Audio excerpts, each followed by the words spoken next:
You are now listening to a member of the Disney Podcast family. Head over to Disney Podcast Family on Instagram to see all the latest posts for this show and links to other great Disney podcasts.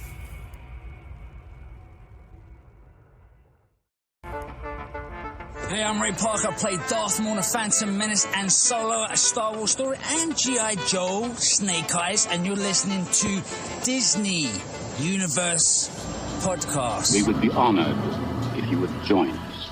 To infinity and beyond! I'm Mary Poppins, y'all! You are without doubt the worst pirate I've ever heard of. But you have heard of me. I only hope that we never lose sight of one thing. That was all started by a mouse.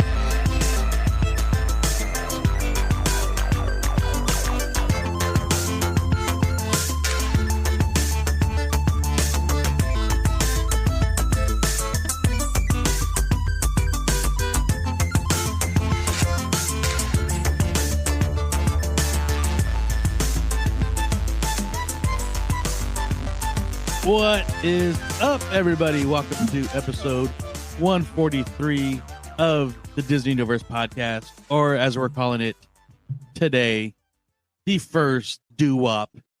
This is our first show under the Walt's Apartment banner, joining the team here. So we're excited here. We got a full house. So I'm one of your co-hosts, Joey. What's up, everybody? Of course, with me are my two awesome co-hosts from the land. Literally the land. If you can't see it on TV, he's wearing the shirt. And the land above. Ryan and Alex, what's going on, guys? How you doing? Get a bucket and a mop. It's a doo-wop. Shabba-doo-doo-doo-doo. Yeah. I'm doing fabulous. Nice. And of course, we couldn't have our first show here on this new feed without our good friend and man, myth, legend, the creator of the Walt Apartment podcast, Shawn. What is up, buddy? What's up, guys? It's Sunday morning. It's really early, and this is awesome. I'm excited about this whole new venture. You know, when you have something going with so many things, why not just add more chaos to it? I think it just makes sense to continuously. But I don't know. I'm really looking forward to this. This kind of came out of nowhere with me and Joey having lunch one day, and here we are now. So welcome to the Walt family. Oh, glad to be here. As Alex said a couple of weeks ago, can't wait to move into our new apartment. So. That's right. The apartment's badass. I'm not going to lie. We can talk about that. You got comics back there? Huh? Books? Like you got comics and books back there? That's a cool apartment. That's just his office. This is my office at work. Those are I guess there's only 4 issues of Vision and Scarlet Witch. Oh, wow. And I got those for my birthday from a friend a couple of years ago. And then when I was at D23 with Joey, I got the WandaVision album. If you guys don't know, Wanda is my favorite and Deadpool. So, but Wanda's the best. So, you going to grab that WandaVision Blu-ray set? If I had a Blu-ray player, maybe, but I have nowhere to play it. So, you go through divorce, you don't have a lot. So, yeah. But no, again, I'm so excited for everything we have coming. I know we got the Tiki cast and you guys bring someone to help me contain Lewis, and I appreciate that. So it's gonna be fun. I'm really looking forward to it. I've known Joey for a long time, but I'm glad it's weird that this is here, if that makes sense. So yeah, let's do it. But we're happy to be here. This is gonna be kind of a loose show. We're gonna. For any of the normal, regular WAP listeners and followers and friends, we're just going to basically kind of give a little introduction to ourselves, our Disney stories. Shawn put out, I made a quick little video, Shawn, and posted on the social media.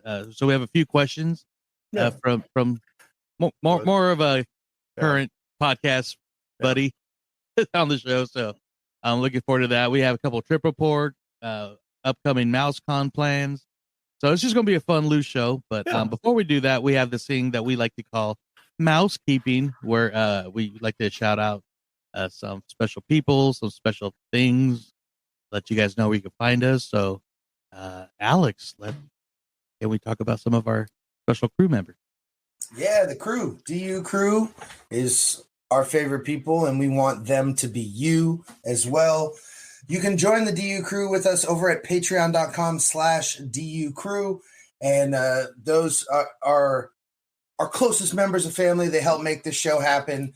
And we wouldn't be here without them. I send them postcards. I haven't done it again, only because they can't find postcards at the Disney parks anymore. We looked last week. What's that? We looked last week. Yeah. They were so hard to find. And the only ones I was able to get at Disney World were because they had a 50th anniversary. It was one of those postcard books. It had like 10 postcards. You rip them apart. Yeah. And then they had one lenticular one that was like $6. We found some in the vault. That's it. That vault store up in the front corner right there. We found a few there. That was it. Okay. I think the only postcards that might be there might be at Wonderground, but those are like $6 a postcard down. It used to be $3. I remember. Yeah, the Wonderground ones are also expensive. Yeah. But at MouseCon last year, I remember there were some awesome vendors. There's going to be all kinds of great local Disney vendors and different things. Like, I don't know if he's going to be there this year, but Matt Robinson Tattoo was there selling his art and talking about the awesome tattoos he does.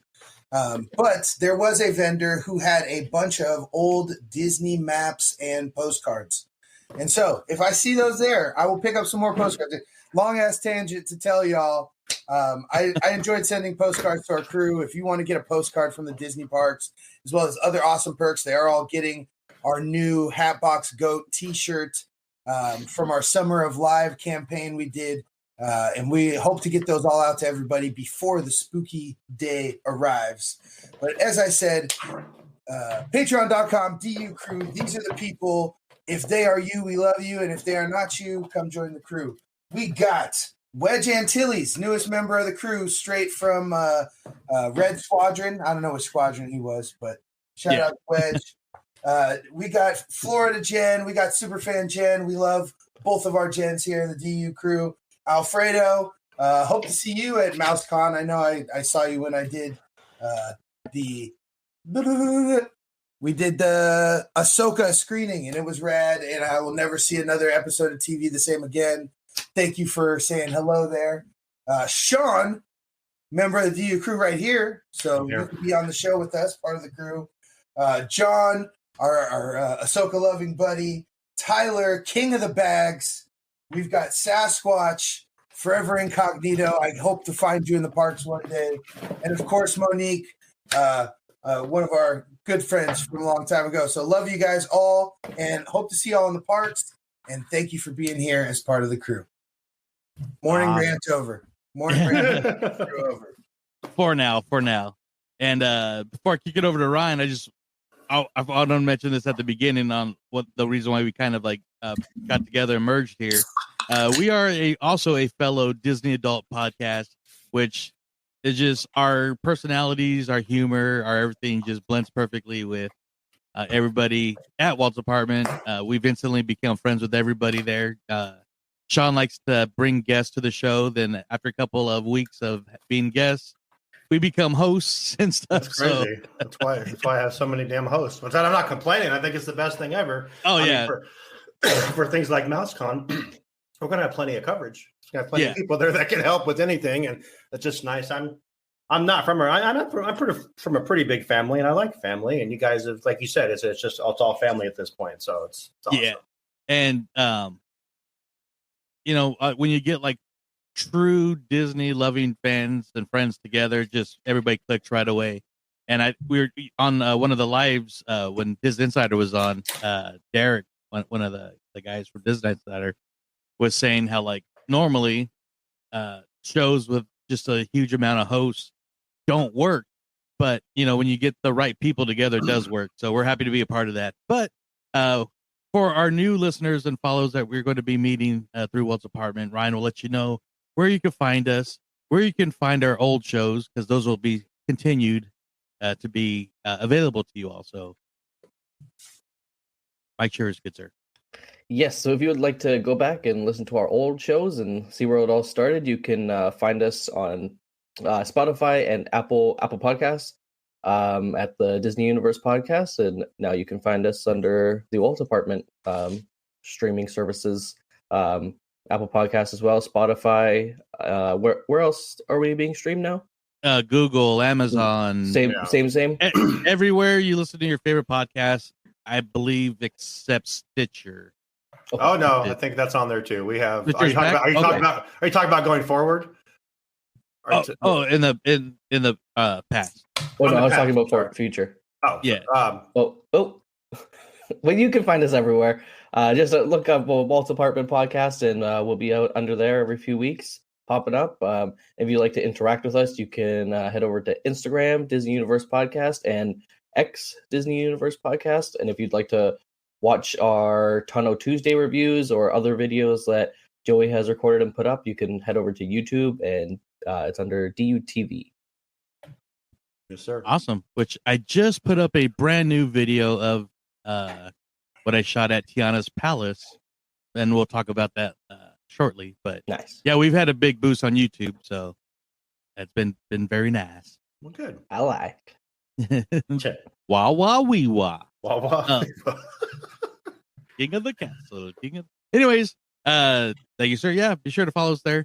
We'd love to shout out our good friends at Neverland Trading. If you love awesome Disney, Marvel, Star Wars, Pixar, parks, shirts, accessories, stickers, hats, check them out at neverlandtrading.com. They gave us a nice little discount, and so I check out, just hit up Dverse, that's DVERSE at checkout, and get you something very nice. It's nice. They're pretty much almost done with their Halloween line of shirts and stuff, because they want to make sure they get them out to you before Halloween. So I think you might have another week to order, but they also have really cool Christmas stuff and everything else. But yeah, check them out, and we'll have them in the show notes. And very cool people there.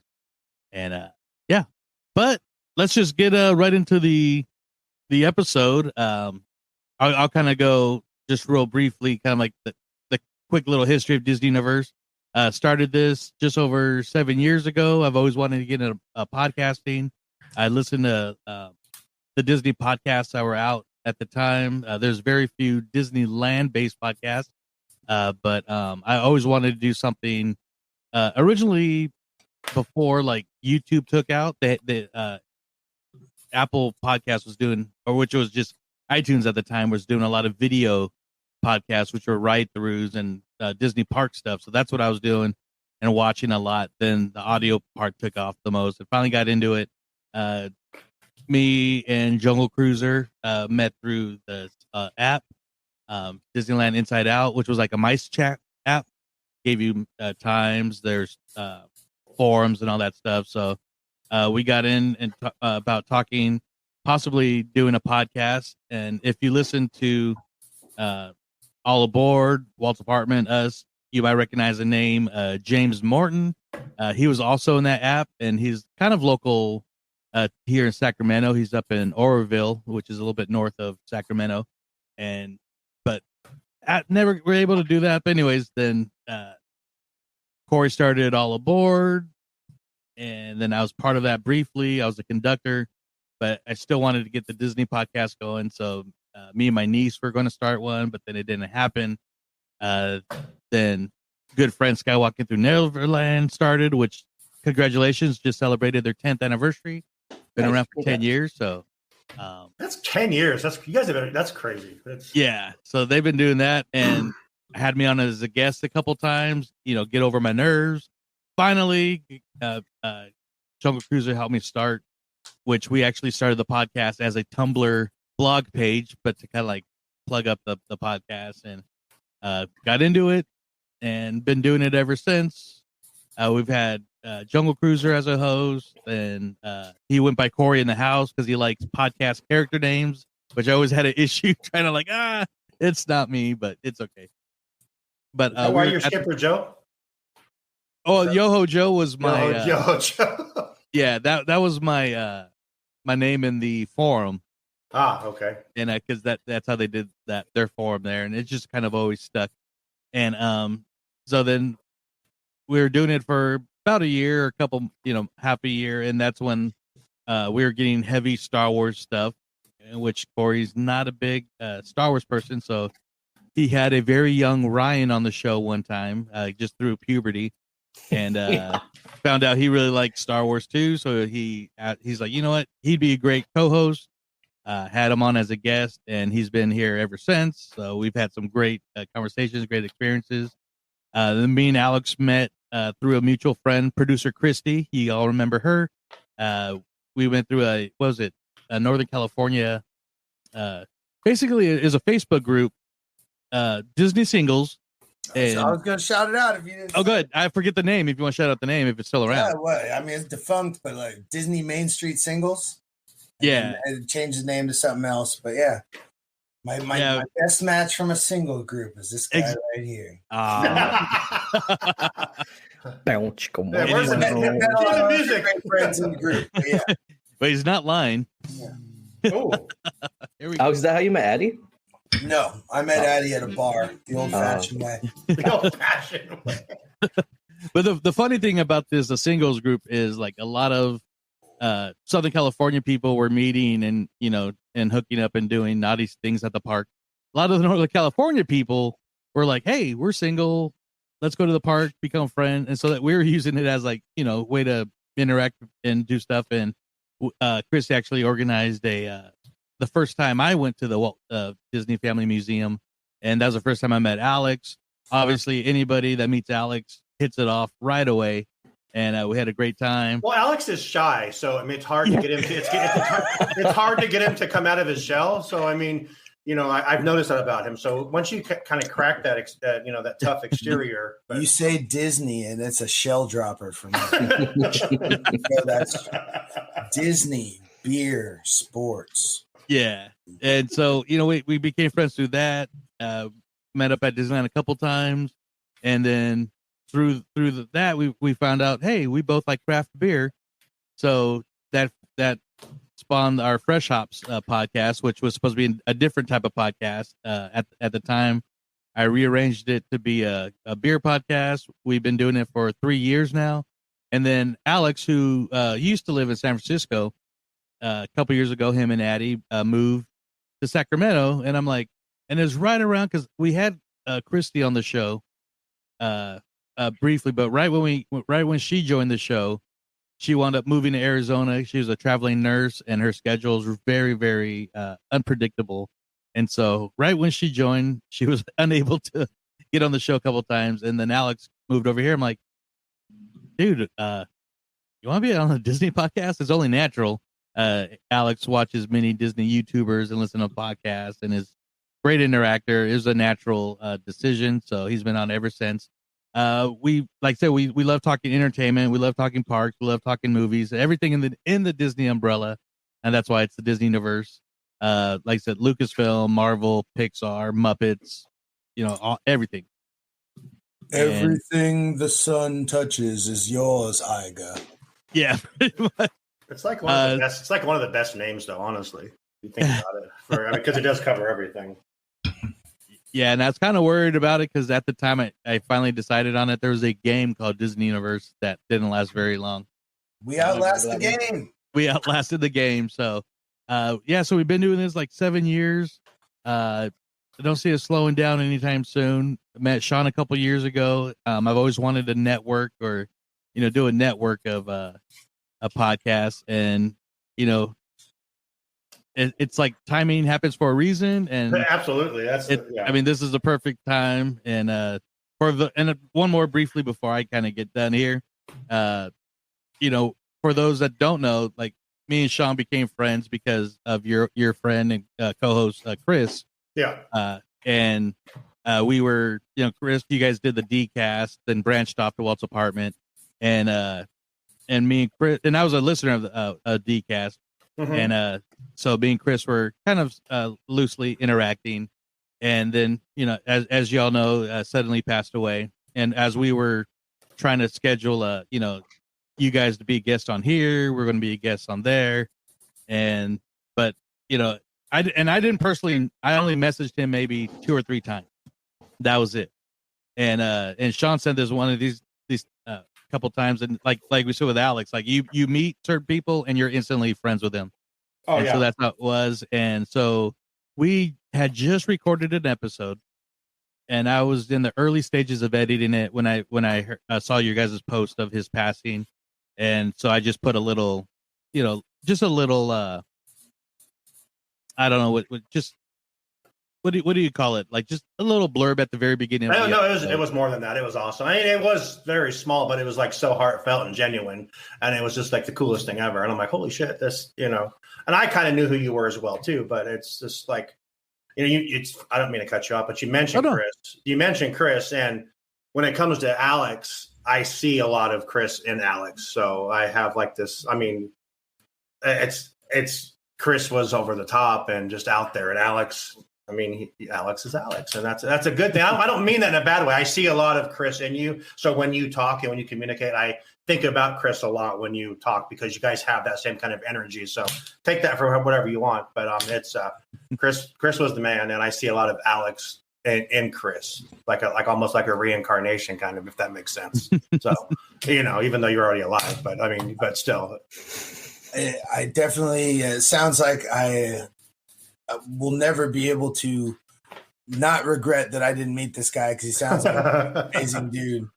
But watching your guys' anniversary episode with the karaoke this year just was kind of a hit to that. And sorry about that. I was very sad that I did not get to partake, but look forward if it ever happens again. And I have a feeling that we may get to do something like that again soon.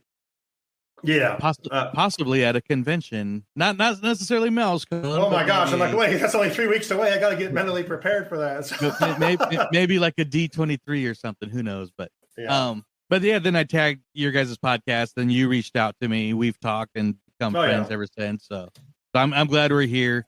I love going to the parks. Personally, I've been going ever since I was a kid. Ever since KOA was there before the parking structure. Oh my god! I love the movies, everything. So I've never grown out of Disney. Yeah, it was a campground right across the street, literally across the street was where you could. Yeah, that's crazy. So I'm 45. I've never outgrown. Like times we get into high school and like, all right, that's for kids and stuff. But I've always been a Disney fan. I've always been a Star Wars fan.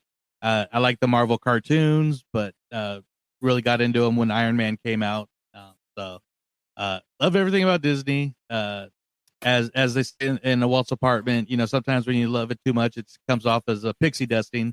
I am critical at times when I need to be, but for overall, I mean, it is what's gotten me through many rough times, rough patches, and not just Disney, but like the friends that I've met through it. So I'm just going to end it there for me personally. I'm so happy for this new venture we're doing.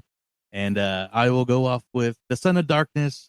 What's your quick Disney? I say quick as I'm just rambling. What's your Disney story, Brian? Disney Park story. The first time I went when I was 4 in '99. You called The Son of Darkness? Why did I just take that? We'll explain that. We'll explain that in a few. First time I went was '99. And kind of haven't looked back. It's every family vacation growing up was always to Disneyland. We drove down the 24-hour drive there. Just every few years we'd go, and like Joey never grew out of it. It was a bit harder being in Canada because I had no Disney friends growing up, and then I found All Aboard, and then became friends with those guys, and then from there met Joey and finally had some Disney friends, and I could talk about Disney because before it was just me sitting in my room watching Disney YouTube videos. So the internet's a great place to make some friends. So just that always that's always where I'm going to go for vacation. Where it's and then Star Wars. My stepdad introduced me to Star Wars probably I think right after Phantom Menace came out. He had the 3-pack VHS of the original trilogy with the Vader and the gold case. So I just watched those, and then saw Attack of the Clones for the first time in theaters, and my whole life's been Disney and Star Wars, and didn't really get into Marvel right away when Iron Man came out. I kind of started watching the Marvel movies when the first Avengers came out, and then I was like, oh, okay, this is pretty cool. And yeah, I was born in 95, same year as Toy Story, so I always had Toy Story stuff in the house. But yeah, it's just like kind of Joe. It's never grew out of it, and I love it. Nice. And Ryan we give Ryan a lot of shit because Ryan, what are your 2 favorite Disney movies? Eddie Murphy's The Haunted Mansion, perfect, 10 out of 10 Rotten Tomatoes, and even better, should be 15 out of 10 on Rotten Tomatoes, is The Country Bears. The Country Bears? The Country Bears. That's one of the greatest. That soundtrack could just be played all day. It's perfect. It's funny. We have friends of the show Disney Dependent podcast, and they did like a whole breakdown of. And James said that it was like the worst freaking movie ever made. So you're saying it was good. Now I have to watch it because you've never seen it. No, dude, you've been missing out for decades. I love that. I love the Canadian thing too. By the way, I'm not gonna lie. The soundtrack is perfect. The story is beautiful. The animatronics are amazing. You know someone that works on it or what? I mean, no, I just love the movie. It's so good. And that, folks, is Ryan. Is it on Disney Plus? Yeah. Okay, it should just be on the main page at all times.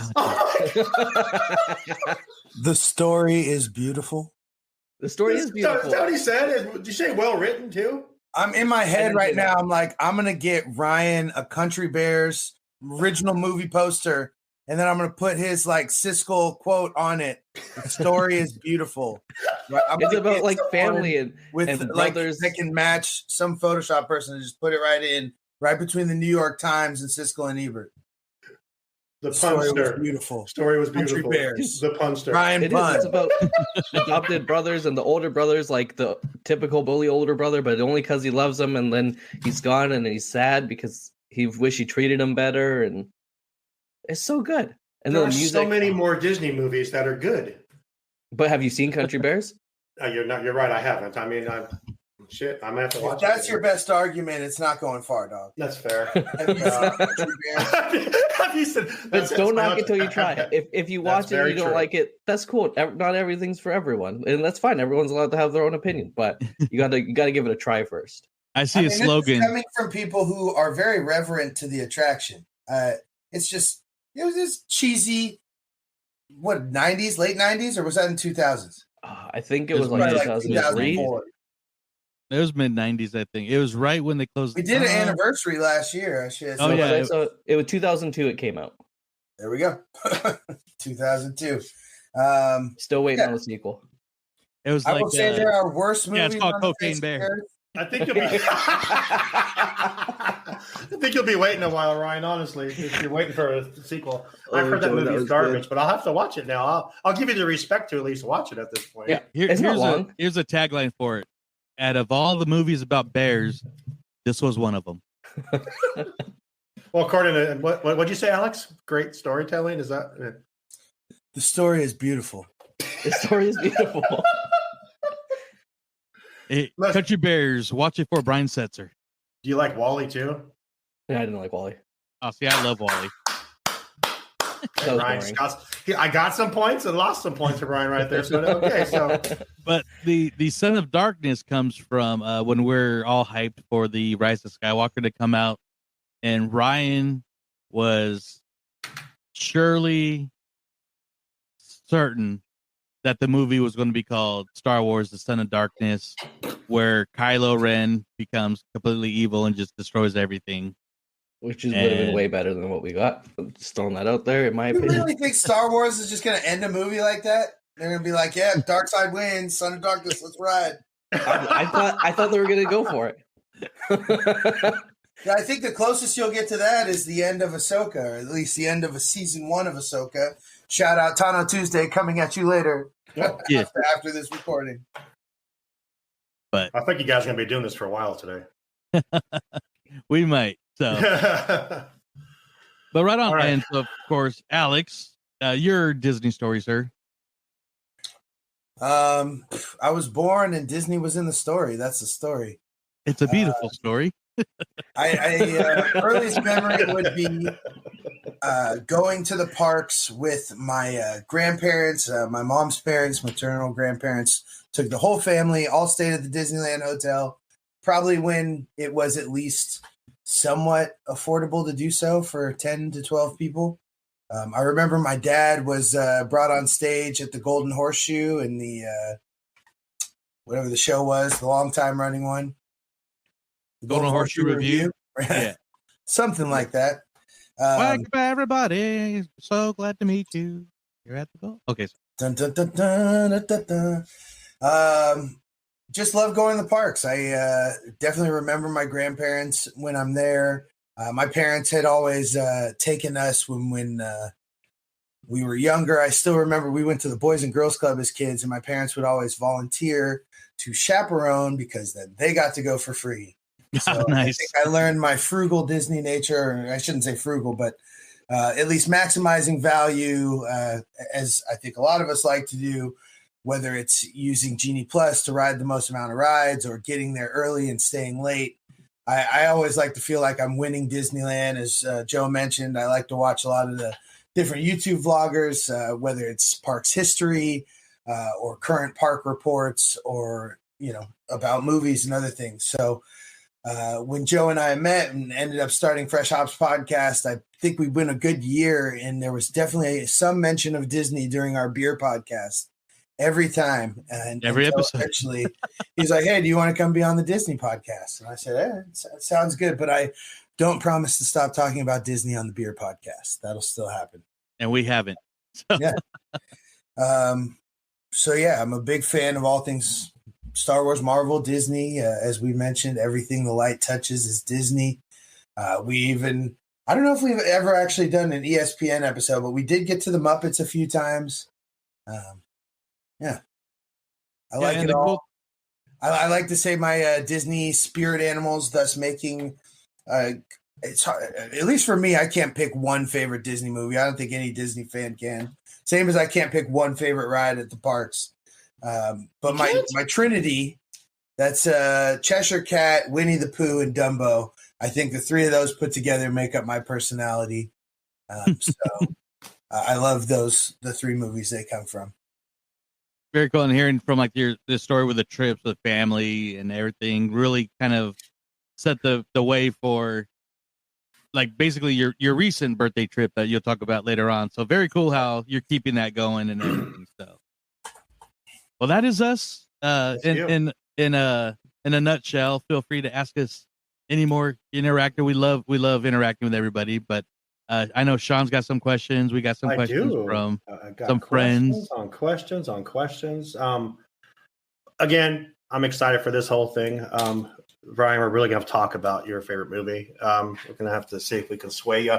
I appreciate, your conviction is great, though. You're dead set that it's a great movie, and I appreciate that. So that's awesome. But Brian is the Lewis of the Disney universe. Speaking of that, let me talk about who we are, since I don't know if all of your listeners know who we are, so we can kind of explain who we are as well. Kind of explain a little bit. We were me and David and Amber and Chris were part of the DCast. I left the DCast in 2020, actually on Disneyland's birthday, and 2020, and came up with this little idea. Tried to think of a name of a podcast that no one else had. Backside of Water was my first choice, so obviously that was taken. Duh. But so then I just started great podcast. Yeah. And then Walt's apartment. I'm like, the place is cool. The place is badass. And I looked up Walt's apartment podcast, and I'm like, it's not in there. So we went with that, and it was great. Short story, we started it, blah, blah, blah. We're here today. We have our own lineup of shows as well. We have Knights of the Rogue Republic, which is our Star Wars show. We have Extra Magic Hour, which is a parks-based show. We talk about Disney parks, which is basically, that's the only show that I brought from the DCast was Extra Magic Hour, because the parks are my favorite thing. We have Undisputed. If you guys watch ESPN and watch the show Undisputed with I think it's not Shannon Sharp still, is it? Is it still? Yeah, no, I think I seen what's his name on there, Nick Wright. I could be wrong. Anyway, it's Skip and Shannon on Fox Sports, and it's an argument show basically where one of our hosts comes up, or Lewis actually came up with the idea, and comes up with topics, and we argue back and forth about them, and then it's all in fun. But then your blood pressure goes up. My blood pressure goes up. We have Coffee with Cole, which is she does a lot of like just conversations with just people like for a half hour. She talks with Getaway Today a lot. Nicole is kind of like our travel person, does a lot of our travel stuff. I'll go through all of our hosts really quick too, but I don't think I missed any. Oh, Marvel Tribe. Shit, almost forgot that one. Marvel Tribe, which also came from Marvel Tribe also came from DCast, because that's what Chris and David created, was the Marvel Tribe. So Marvel Tribe discussed all things Marvel. Now we have Disney Universe, which covers everything else. We have Walt's Apartment Live, which we do on Wednesday nights on Facebook. And we also, we have the Tiki Cast coming. There's so many exciting things. All of my hosts, I please tell me I don't miss anyone. We have Joey is on our show, is part of Walt's Apartment, has been for about a year now, I want to say, because you were doing football last year, right? Yeah, you asked me, I said yes, then football started. Yeah. So Joey's in November. Joey's on there. David came with me from the DCast. Amber came with me from the DCast, who does Knights of the Rogue Republic. Jade. So there's Knights of the Rogue Republic. I just want to make sure I don't miss anyone with this. Marvel Tribe. We have David. We have Sam. We have Lewis. Coffee with Nicole is obviously just Nicole. We have Extra Magic Hour, which is myself, Lewis, sometimes Joey, Sam, who has been part, and Tim sometimes, Tim started Walt's Apartment with me. I don't think I missed any hosts, did I? On Wednesdays, Josh shows up sometimes. The fun fat guy, where in the park is on. Courtney and Kelly from Neverland Podcast and from Neverland Clubhouse Podcast are on, from Skynet. Added up without Courtney and Kelly, because I don't have them listed as normal hosts, but 14 to 15 people that are now part of this, which is very exciting. I've always had this big ideas for this, and I think that this is going to help make it bigger. You guys are awesome, and I'm so looking forward to all of this. And everyone brings something so different to this, which is, like Joey said with when Derek said that, Derek from the Disney Insider, we are also driven by the DisneyInsider.com. We have been the podcast, not the official podcast, because they have their own podcast now, but we are partnered with them in their deal. We get all of our news from them if we get news, because we want to have good news. We don't want to just be pulling news out from wherever. We will talk about other news. We will talk about other news as well. But Disney Insider, they back us. If they mess up, they own up to it and say, hey, we got it wrong. Like they got, I remember Harry Styles. They had reported Harry Styles accepted the role and then retracted it and put out a statement issuing saying, hey, we were wrong. We apologize. Our sources were wrong. But what role was that? When he was supposed to be Prince Eric. Oh, that was rumored he was going to be Prince Eric for Little Mermaid. That movie would have done a lot better if he was in it. That's the Taylor Swift effect. I'm just saying, you know what I mean? So, no, not wrong. Hey, 2-0. Taylor's 2-0. Yeah. Talk about podcasts. I don't listen to a lot of them, but if you guys listen to New Heights podcast. Yeah, I do. It's amazing. It's so I just started a few weeks ago. They are great. Do you watch it or do you listen to it? I just listen on my way to work.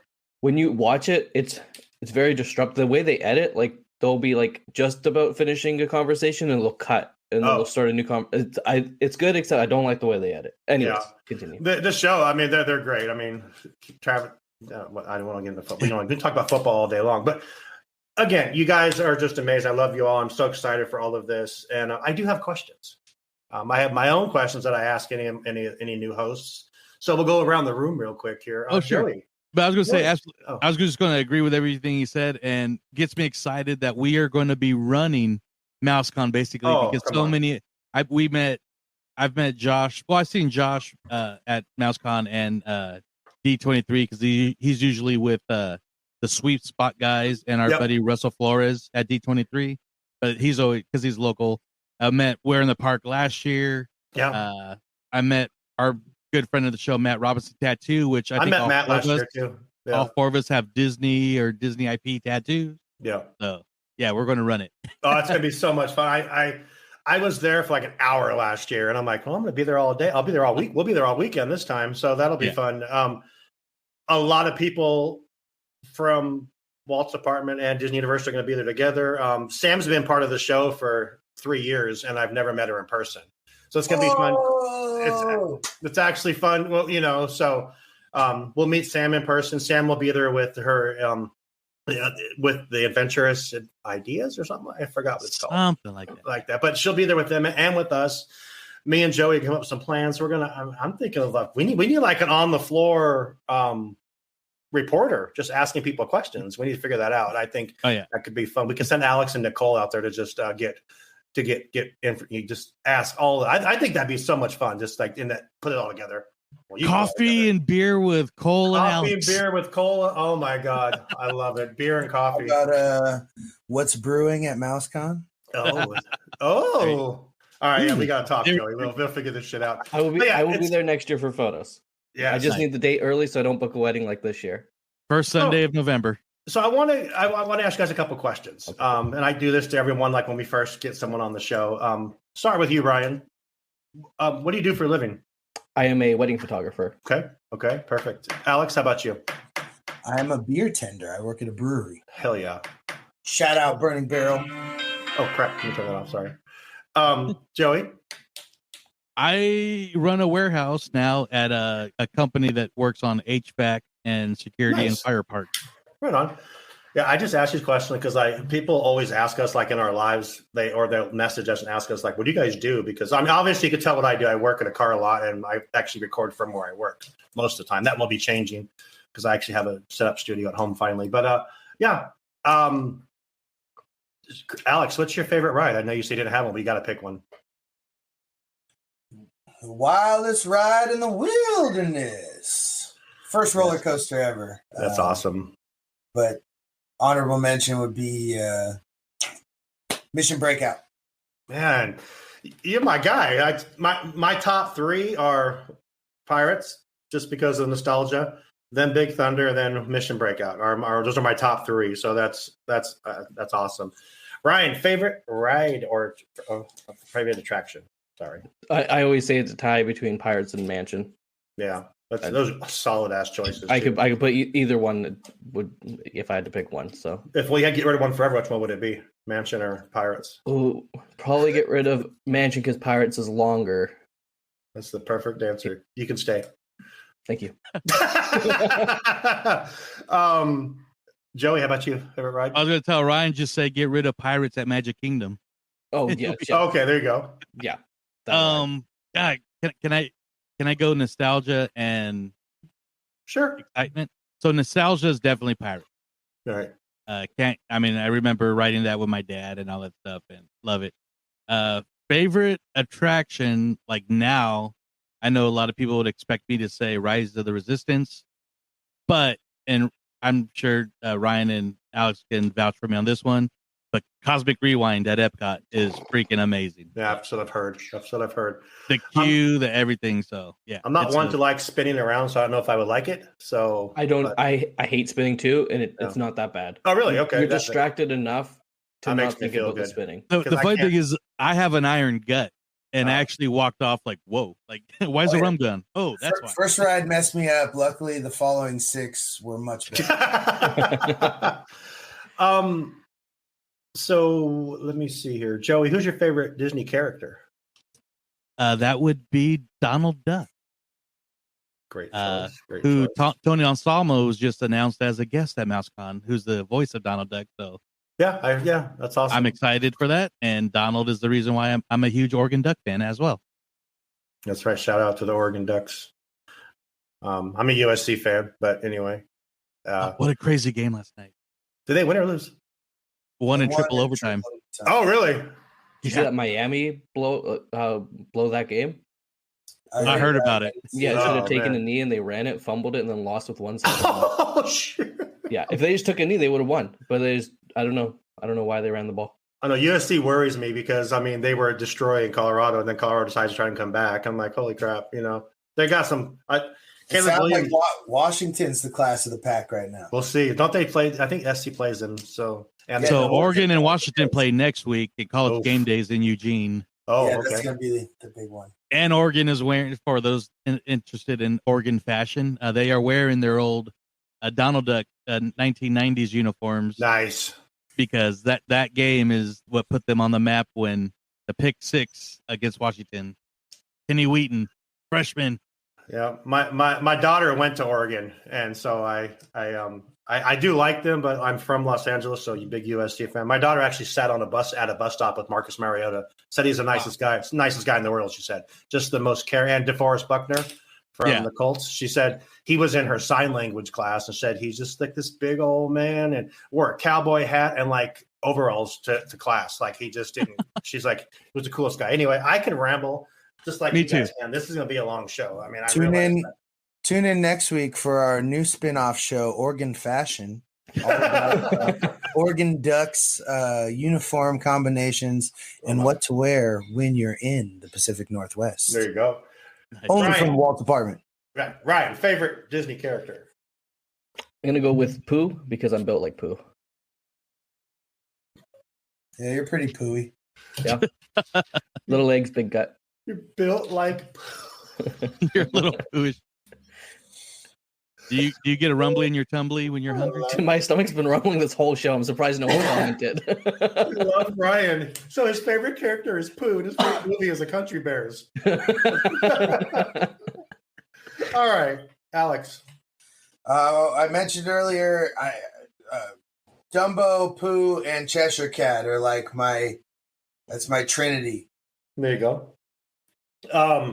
Those are kind of my get to know you questions. Do you want to do the other questions now, or do you want, or we can follow whatever you want to do, Joey? Let's go. Yeah, I can come back to those because there's some saucy topics. They came from Lewis, who runs Undisputed, and he says, I got some questions for these guys. So, you guys want to do the questions now and kind of get your opinions on different things? Yeah, let's shoot some stuff out. We'll try and rapid fire as much as we can. Although let me bring sounds these up here. We have I have 4 questions. They are all from Lewis. So Joey put out a video yesterday on our Instagram to say what some questions you guys have. So I'm gonna go. Who wants to go first? Are they individual questions, or are we all? No, they're all group questions. Let's go. Okay, so who wants to go first? I'll go first. Okay, Alex. What do you think the biggest challenge is for Disney right now? It's Lewis. I mean, these questions aren't going to be just what's your favorite color. No, but if I'd seen it before, I might have had something more well thought out. I don't know. It's kind of a broad... What do you think the biggest challenge in Disney is? That's the question.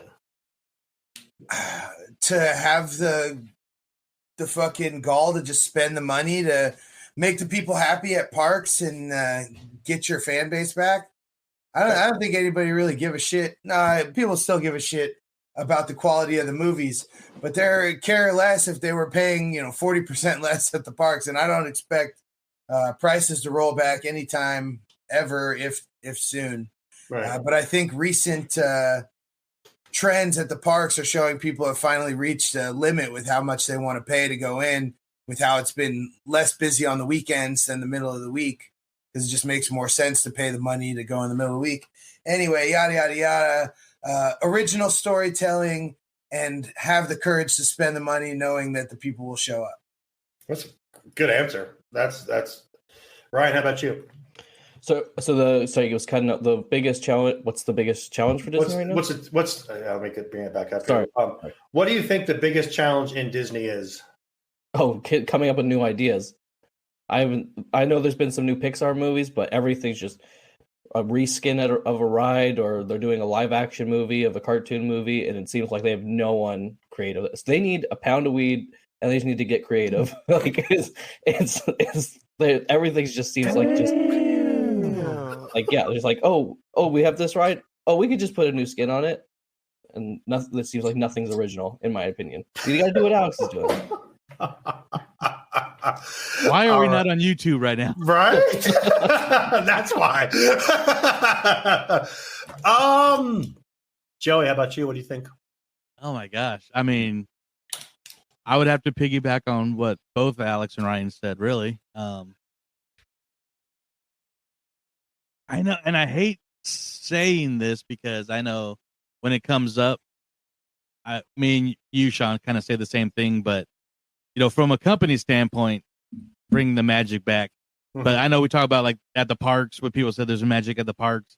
The magic is what you bring it to as yourself. Absolutely. So So that's why I always go with that. But as a company, there hasn't really been any big vision or direction. But it seems like it's a lot of cleaning up right now. Mm-hmm. This could be a whole other episode as it is. Oh, for sure. We know like the success that the park was at when Iger was in his original tenure, and then what happened when he left. Then when he came back, a lot of us were excited, but it hasn't gone the way, because as he comes back, things are starting to get better. Then the whole strike thing happens, and Iger says some stuff that pisses people off. So I know it's a little iffy right now, but just that, definitely that, just get the vision back in the magic back. But okay, don't be a dick while you're doing it. That's absolutely fair. Which I think I know the answer to this next question for all three of you, but I'm going to ask it anyway. Brian, Iger or Chapek, and why? Oh, Iger, because Chapek sucks. Okay, that's fair. Quick. Why does Chapek suck? Just the parks didn't seem fun when he was in power. Was it you mean during COVID when they were closed half the time? Yeah, but even when it came back, it just seemed like I feel like they didn't handle the annual pass holder thing well, like getting rid of it. And then some people only got. Lewis did this question that pissed me off because he knows that I have thoughts on both of them. So, yeah, I just didn't like how they handled annual passes. That's kind of like the biggest thing. Like, I think Universal kept theirs, Knott's kept theirs, and they're just like, sorry guys.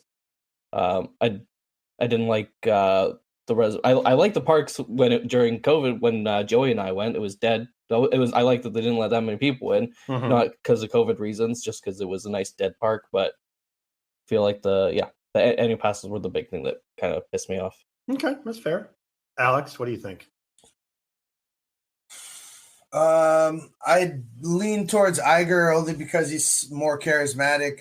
For me, I miss Eisner for what he messed up. I don't think he gets a lot of credit for what he did do and brought during that decade.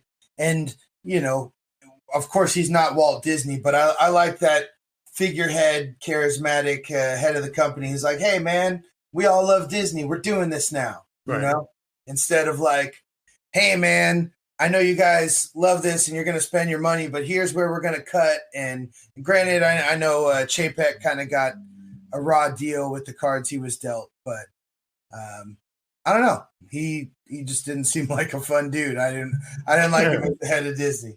That's a different outlet. That's a different outtake I've ever heard from anyone. Is he just didn't seem like a fun guy, and that actually makes me sway my decision because you're right in what you said. He's just not a fun. Wasn't a fun. He's more business. I'm coming here for fun. I don't want this guy. That's fair. Yeah, I agree with you on Eisner though. I love Michael Eisner. I'm not gonna lie. Joey. Well, definitely Iger over Chapek. Chapek sucks. He sucked before COVID. So Iger. So I'm trying to do this as quick as I can, but I agree with Alex too with Eisner, and but a lot of Eisner's success came from his partner with Frank Wells. And I've had this conversation, I think, with Alex, with you, Shawn, with Courtney, that Disney's biggest success has been when it was run by two people. Absolutely. Walt and Roy, obviously. Yep. That's when when it went, I forget after he passed who did it at the time, but it was one person and wasn't very successful, almost drove it into the ground, was willing to. I think it was Roy, then Card Walker, was it? Is it Walker? Yeah, then almost sold the company off like in the late 70s, early 80s. How'd you do that? What was that? How the hell did you do that? You put your thumbs up again. Put your thumbs up again. Oh my god! What the hell are you doing, dude? How are you doing that? I want to be cool too. Why doesn't it work for me? What the hell? Why do I get cool fireworks? Joey, do it again. Do your magic trick. Do it. Yeah, put your thumb up again. Why are we not on YouTube right now? So real quick, do a thumbs up. I'm serious. Do it again. What next? What the hell is that? So. No, fucking what the hell? So, man. To our listeners, I apologize, but I did my thumbs up. A thumbs up and for some reason fireworks are going off behind me. Do one thumbs up. Do one, yeah. Yeah, the Do first one. time it did a little. Yeah, look at that. What is that? It might be the new camera feature that was on Chrome. Got nothing. That This was a bunch of left bullshit. thumb. I want a cool thumbs up. What the fuck? This guy with the portrait mode and the fancy. Yeah, look at this guy. He's got the faded background now. He's all clean, looking crisp Oh, and man. clean. All right, I'll do it when we get on Walt's apartment next time I'm on. All right, sorry. I Oh, forgot no, what you were talking about. Oh, so then when Eisner came, he was the figurehead. Hard Walker, Ron Miller, Yeah, and Eisner. I'm pretty sure. Yeah, and I so think then yeah. when Eisner came, he brought a new life and magic back. Very, very similar to like what Walt was. He was the face. He showed up on TV a lot, but then Frank was the business guy. They were complete. I mean, they brought back Disney from the dead. Frank unfortunately passed away in a helicopter accident, and then Eisner obviously was head of the company by himself. Did terrible with a lot of ideas. Everything was, Euro Disney fell apart. I think at the time Hong Kong was falling apart. The movies studios were falling apart and stuff. So then when Iger came in, he hit the big things. He hit the parks, he hit entertainment hard, brought them back up, purchased, at the time their partnership with Pixar was running out. Pixar was shopping themselves, and he's like, no, we need Pixar back, keep them in the Disney family. So Pixar sold to Disney. Shortly after, Marvel sold to Disney, which a lot of people don't realize, but Marvel was an independent studio as itself. They had Marvel movies, X-Men and Fantastic Four, but they were Paramount and Fox, but actual Marvel Studios was its first independent, and that's when Iron Man started. So it purchased Marvel, the whole Lucasfilm thing, fixed California Adventure, which was falling apart immediately after it opened, and so they brought more Disney into it. DCA is now a great park in my opinion, and the entertainment came back up, minus his issues. But Lasseter became head of animation. The movies, Tangled, Princess and the Frog, Frozen. I mean, Disney animation was back, and so everything was going good. The parks were successful. Shanghai was being built. Galaxy's Edge was being built, and he's like, it's time for me to move on. So he was trying to get out, and Chapek, who was head of parks, I mean, he was always at D23. He was not one thing you want somebody from that's head of Disney is to be a personable person, not camera shy, not shy to answer the hard questions or, be the face of the company. Chapek never did that, even as head of the parks. His panels were very bland and disappointing. A lot of the plans that came out in the parks, he would cut costs. All that happened way before. Then I think Iger was trying to retire within 4 to 5 years before COVID hit, and then kept getting extended for Chapek to be ready. He was finally ready. Then COVID hit after Iger left. I know I'm just rambling, but then Iger came back for a few months to help him get out of it. He came back in and just drove the company down again. And so, of course, the board voted to bring Iger back unanimously, which hasn't been without his faults, like I said earlier. But short answer, Iger. Okay, we finally got there. Okay, we got there. Iger. We kind of talked about one of these. He asked, with Disney Universe joining WAP, what will be different? I think he kind of already hit on this, said nothing. You're going to continue to do what you do. We're going to continue to do what we do. We're just all one big happy family now. So I don't think we need to really dive into that one. I know one thing me and Alex said, one thing that'll be different. We will be focusing on being a little bit more structured. Yeah. Like we're structured? Come on. But I mean, but when you have 8 different shows now, we got to figure out some kind of structure for sure. So we'll figure all that stuff out. And it's going to be great. One last question Lewis asked, and I'll go with Joey first. And this is 100% Lewis question. Joey, what is good storytelling? What the hell, man? How are you doing that? I don't know. I'm just playing with this now. Yeah. Do a backflip. See what happens. Yeah. Joey, what is good storytelling?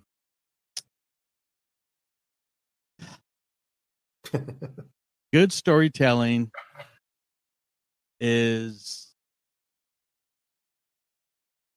I think, especially nowadays, is something where people, no matter where in a galaxy, where in time, where whatever, but where people can just not, I guess, where they can relate to, not necessarily like the main character, but maybe if where they can have like relate to many characters, I guess. Where hard question to answer like on the spot. I guess just it like we're a relatable character, a relatable story, something that just stems out emotion, I guess. Mm-hmm. And then that's, after you kind of feel that connection and the emotion, that's I guess where I don't know what I'm trying to say, but like for a movie like Encanto, I don't think it's as good as a lot of people think it is. It's a good movie, but I know family members that can relate to Mirabelle. And that's why I think they love it so much, because they can relate to her. They can relate to some of the sisters. They can relate to Bruno, being outcast by his family. So I think just anything that where people could relate to, I guess, at this time. I don't know. Okay. Alex, how about you? Alex, you're muted. You're muted, bro. Obviously, with good anything, it's going to be, change from person to person. What do you consider good? For me personally, just something that suspends disbelief. If I'm sitting in front of a screen, I'm not worried about the outside world. It's something that's bringing me in to whatever they're telling about, and not as much viewing passively from outside. I don't know. At least with Disney, I appreciate original storytelling. When they have done these live action remakes, the ones that I've liked the most are the ones where I felt they've stuck closest to the original story. But I mean, it's just a live action. It's like seeing Ahsoka and Hera in live action. It's just cool to see, the characters that I like from their animated storytellings brought back. But yeah, for me, good storytelling is something that suspends disbelief. So like in the parks, that's Rise of the Resistance. You get to a point within the ride where you, at least to me, obviously you don't forget you're in a theme park, but you forget you're in a theme park. You're going along with the story. They've lured you in as you walk through the Resistance base, and you're seeing the war room and the armory and all that stuff. You get to the briefing, and then you're getting on a shuttle, and at that point you've forgotten that you're still standing in line technically, So and in movies, I guess it's the stuff that leaves you wanting more, wanting a sequel, wanting to know more about the characters that you've gotten to know during that movie or show. Yeah. Perfect. I forgot about the park part. Yeah. Just good storytelling is make you feel like you're not in the real world, which I feel that every time I'm in Disneyland. Escapism. Ryan, how about you, buddy? I have to go with the Country Bears. No, I'm just kidding. I get piggybacking on both the guys. Like when for a movie, when you're watching something in the theater and you're not thinking about, I want to check my phone, and you're just like invested in, like Joey said, escaping, and you're just there in the moment, and you're just invested in the movie. And for the parks, like good storytelling would be what everyone said, like Galaxy's Edge. You walk in and you're like, I'm in Star Wars, And I'd say bad storytelling is when you walk into Dinoland USA and you're like, what the hell is this? So yeah, I kind of just picking off both these guys. But yeah, just the escape thing is always the biggest for me. If I'm not thinking about anything else at the moment, they've done their job right.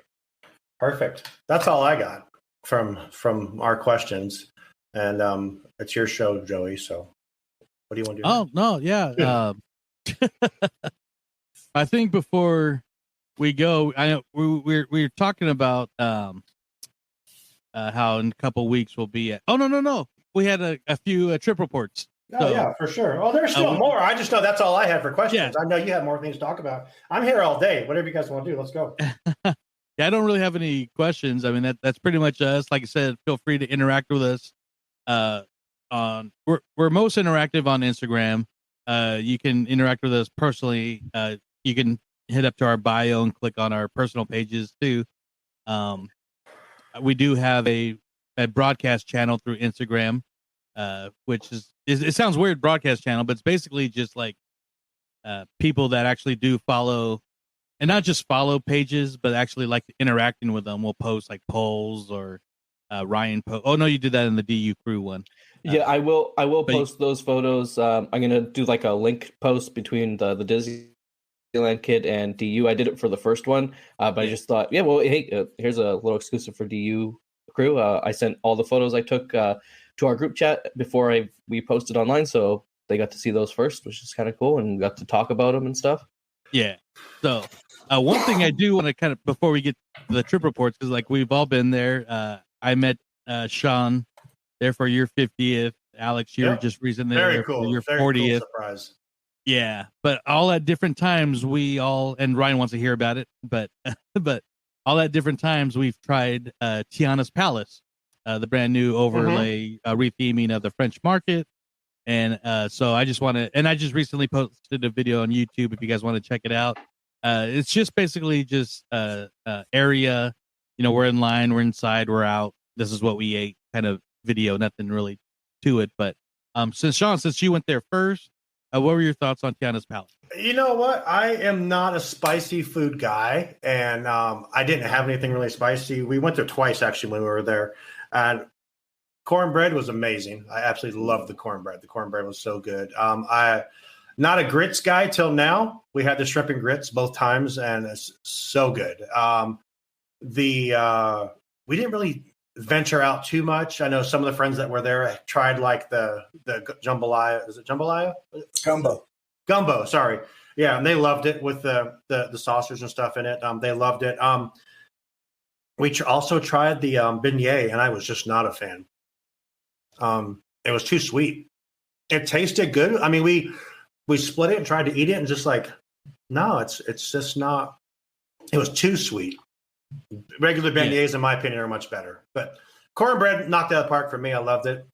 I know some of our friends had the chicory coffee. They loved that. They thought it was great. Trying to think. Someone had the chicken.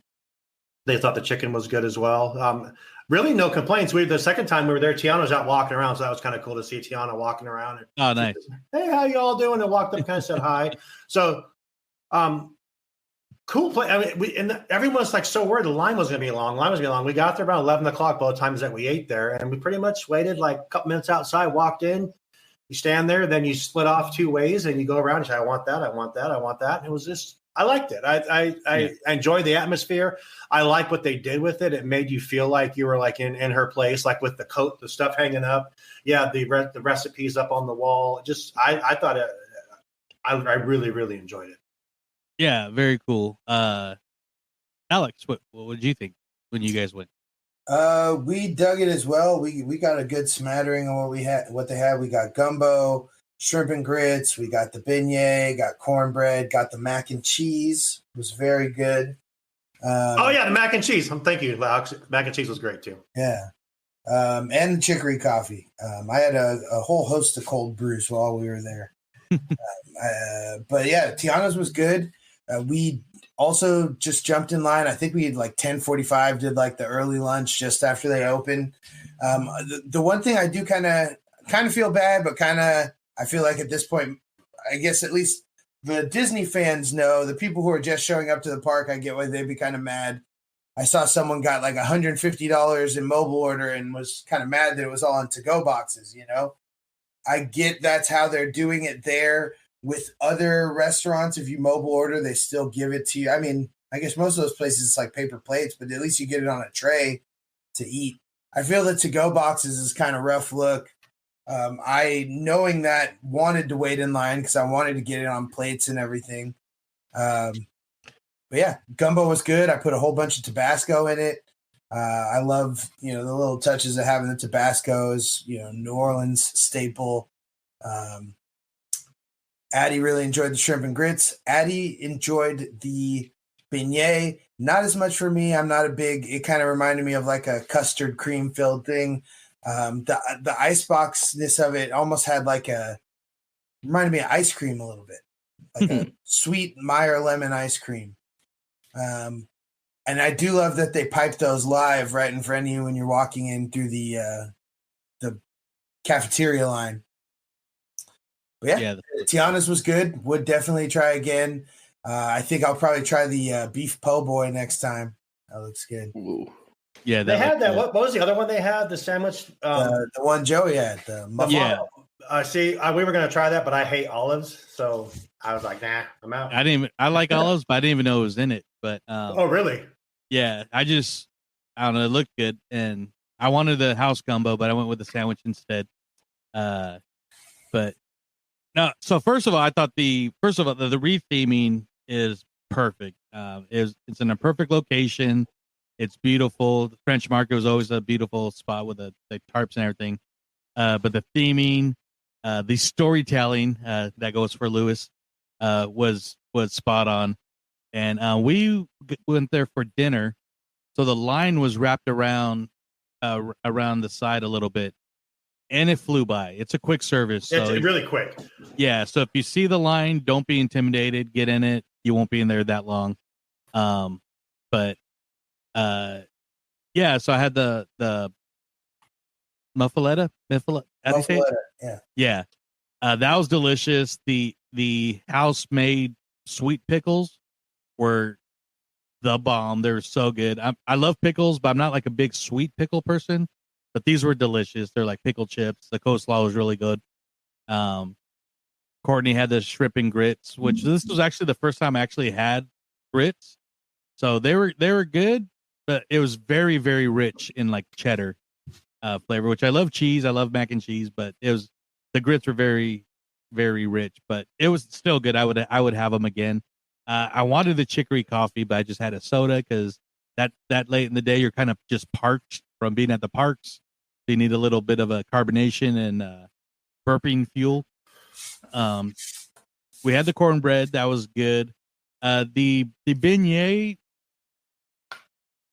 I took a bite out of it, knowing that it was kind of custard filled and not realizing that the glaze was also like heavy lemon, which I love lemon flavored stuff, but it really caught me off guard. Then I liked it a little bit more, but it was a huge conversation piece at the table where like most people didn't like it because it was too sour and sweet.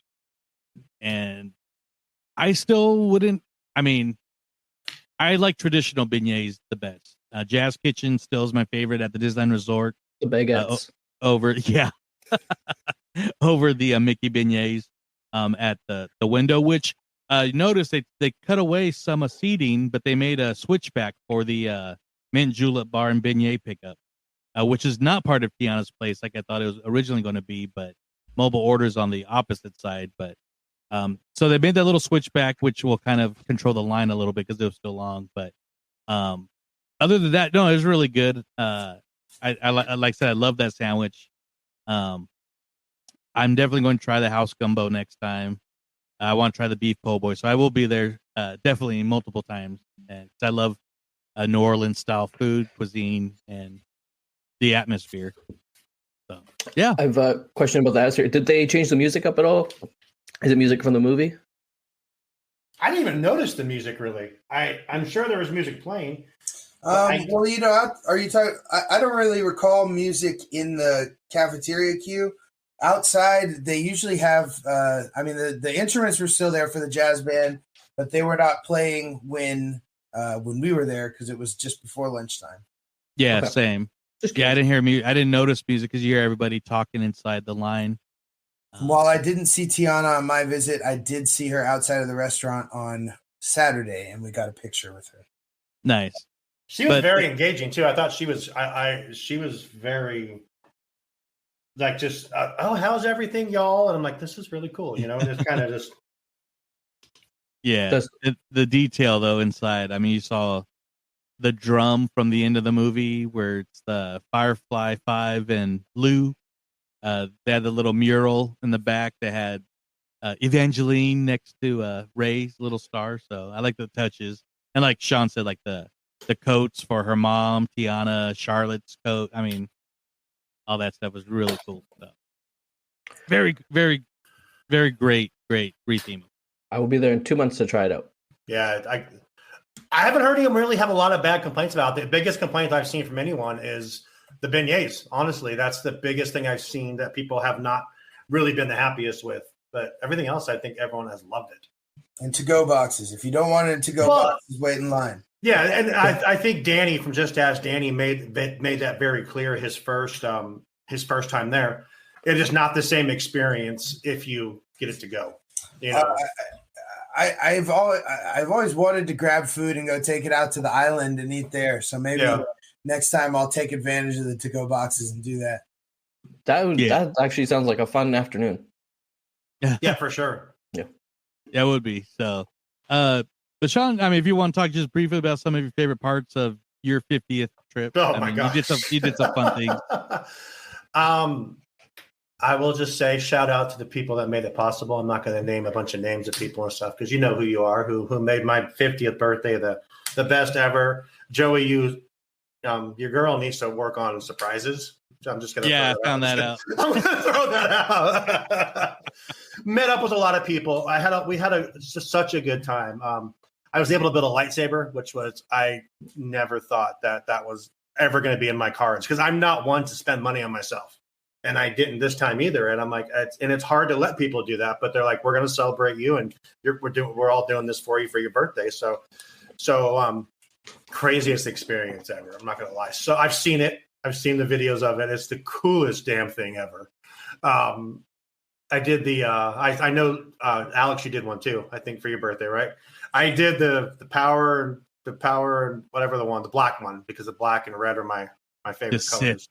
I loved it. And I got the red blade, and I did the power and balance or whatever. I don't think that's what it's power and control. I'm sorry. Power and control. Yeah. And it was cool. I mean, the whole process is the coolest thing. When Yoda's talking, you're like, holy shit, should I pick red? I feel bad now, because Yoda's talking to me, but that was cool. That was a big surprise. We were there for 4 days, so we had just so much time to just kind of take our time and just enjoy the parks. There was no rushing. We genied, but we didn't really even have to because we were just kind of cruising around. Went to a lot of places I'd never been before. I went to Trader Sam's, and that was fun. Got the volcano drink, which, yes, fireworks. Got the volcano drink, which then they spray you with water, and it was just so many cool experiences. But the highlight of the trip, two highlights. Friday, the day before my birthday, they made it so I could do the Walt's apartment tour, which got so emotional. It was the coolest thing I've ever done at Disneyland as that tour. I'm not going to lie. To walk into, have any of you guys been in there? Yeah, that's why I said bring tissue, because I was bawling my eyes out in there. Buddy, to walk in there and you're just like kind of standing there. And I was pretty good for a while. And then at the end, when you have that time when they're taking your pictures, you kind of can just walk around. Someone had asked, what's still real and what's still original? And she said the beds were original because the two chairs folded into the beds. They each had their own bed. And she said, Walt slept here, Lillian slept here. And so when we were like having our time to walk around, I just kind of stood there, and you're like, I'm standing at Walt's bed, and like up on the top, there's like just some hats. The hats aren't from that time, but he's like, and I'm just standing there, and like weird part of me, there was like a little gray hair on the couch. I'm like, holy shit, Walt slept right here. You know what I mean? And it kind of hit me right there. They took the pictures. The picture looking out the window. That's the craziest view. Honestly, it's the craziest thing to look out that window and kind of see what. To see what I just saw your comment from like 20 minutes ago on the thing there. But to look out the window, I don't know. The Walt's apartment tour was the coolest thing of the whole trip. We were standing there, and at the end, we had a brand new. She had only been doing the tour for 3 months, and she told a story, which I'd heard before, about one of the original Mouseketeers standing with Walt Disney on opening day. She said that she was 12, and they were both standing in the apartment, looking out as people are coming in. And she said she remembers just looking over, and Walt was standing there with his hand behind his back, biggest smile on his face, with tears just running down his eyes. I just fucking lost it at that point in there. And I'm like, damn. And then from that point on, everything I looked at that point, but got some cool pictures in Walt's apartment, the coolest thing. And then on Saturday, we weren't in the park, but Lewis had put together this amazing tour where we went to Walt Disney Studio. We went to the Imagineering building, which I've never seen in person. We went and we stood out front, took pictures of, the Imagineering. We went to the Walt Disney the concert hall. And down, fuck, that place is amazing. Yeah. We were going to see a bunch of the houses. We were running out of time because we hit Porto's in the middle. And I'm going to tell you right now, if you've never been to Porto's, it's the shit. I was not a believer. I'd always heard my friends talking about it until I tried it. I will find a way to put that in all of my trips from now on. It was potato balls, like $1.50 or like $2. Little ball potatoes. It's like a shepherd's pie inside it. Greatest freaking thing ever. Porto's. I can't wait till they get to Disneyland. They need a Portillo's too. I can't wait. And then I'll take Porto's over Portillo's. 2 more things, and I'll let you go on to the next person. We part of the tour, Lewis had all the houses that he lived at. Like, we were going to try to go to all the houses that he lived at. We didn't make it to the house, but we did go to Griffith Park. We saw the carousel. We went to the Carrollwood Barn and saw that. Then we ended our tour part of the day at Forest Lawn Cemetery, which was broke down again. That was emotional to just sit there and to just realize, that was pretty cool. And then we ended my birthday night at Tam O'Shanter Restaurant, which is, if you guys know, Tam O'Shanter Restaurant is basically it's down the street from the studios, and every day Walt and the Imagineers or artists would go there and have dinner. It's the oldest family-owned restaurant in LA still. It's owned by Lawry's. That's the seasoning company. That's who originally owned it, still own it. They have a table there called Table 31, which is where Walt always sat. And in that table, there's actual drawings that when they were there, they would write in. They actually etched these into the table. I heard that they actually took the table. The Imagineers actually took the table back to Imagineering and etched some of the drawings that Walt had done into the table. So that's at the table, put a plaque on it, had a Table 31 drink. Best birthday ever, honestly. And to all the friends that came out, thank you so much. Met Courtney. I saw Kim wearing the parks, Kevin and Amanda's mom. We had Lewis was there. His family was there. Emily was celebrating her birthday at the same time. So she became my best friend when we were there. She called me Shawnee and gets excited when she sees me now on lives. It was just so much fun meeting. We met Courtney and Kelly for the first time in person. And then I gave them a hug, and Courtney says, "You have another surprise for you at 11 o'clock. I'm like, okay, cool. She goes, yeah, right when the parks, when you can park hop. I'm like, okay, cool. So I'm standing around and I'm talking to my friends, and I said, Joey's coming. And they're like, I don't know what you're talking about. And I said, well, tell him to hurry up because then she still wouldn't confirm it. And she's like, but then if he is coming, he wouldn't want to do this. He wouldn't want you to do this without him or something. I'm like, just tell him to hurry up. So then we were in line at Pooh, and then Joey comes walking by. Joey, it was cool. So thank you for making the effort to come down. I know it wasn't just for me because your girlfriend was there too, but I appreciate you making the effort to come down. Oh, it had a lot to do with it though. Yeah, I appreciate that. It was just an awesome weekend with a lot of really cool people that I'll never forget any of the time. So you all know who you are and made it the most special week of my life, and turning 50. So, I mean, I turned 50 at the same time. So it was really cool. So thank you all. That was my trip. I had a feeling you knew once you text me as I'm walking, like, Hey man, I'm going to be in Sacramento around 8:00 if you want to grab a quick something. I did. At that time I knew, and that's why I said that, but I knew that I didn't know, it wasn't confirmed yet, but that's why I just texted you and told you that. And I wasn't nowhere near Sacramento by 8:00, by the way. Oh, I know. I'm like, it was a lot of fun. It was a lot of fun, and it was a cool surprise. So thank you, Courtney. Let it go. Don't even mention the surprise. That's all right. She's so funny. She's like, we have no surprise for you. It's coming at 11:00 when the parks. I'm like, oh, okay, cool. And I'm like, Joey, stripper cake. It's a stripper cake. Yeah, it was cool. It was a lot of fun. So thank you, everyone, for making my birthday special. I appreciate that. Yeah, and so go for a year, and it was a lot of fun. It was a quick trip, very tiring, but worth it too. So, another, just the following weekend, one I was trying to get down to, but my family reunion was the same Saturday. Was Alex's big 40th bash. Happy birthday, land. So cheers. Happy birthday. We gotta plan them together for 60 and 50 next time. Hell yeah! Oh, geez. And 55. Disney World. We'll do Disney World. We just went down. So I did a big 30th birthday down at Disneyland that had a bunch of friends and family come join me. And right then and there, I said, we're doing it again for 40. We're running it back. And it was a blast. It was the same thing. I think we had a little bit more family come this time, which was great. I had people who were probably going to Disneyland for the first time in 30 or more years. I had people who, obviously kids who had never been to Disneyland before. So it was good to see them in the trip. And just people I've been to Disneyland with before, people I hadn't. And those of you listening can't see, but I'm sure you will see pictures on our Instagram at some point, rocking the new orange Giants / Halloween colorway of the land Disneyland shirt. I had my awesome friend Veronica made these shirts for us. Mine says Smooth 40 on the back.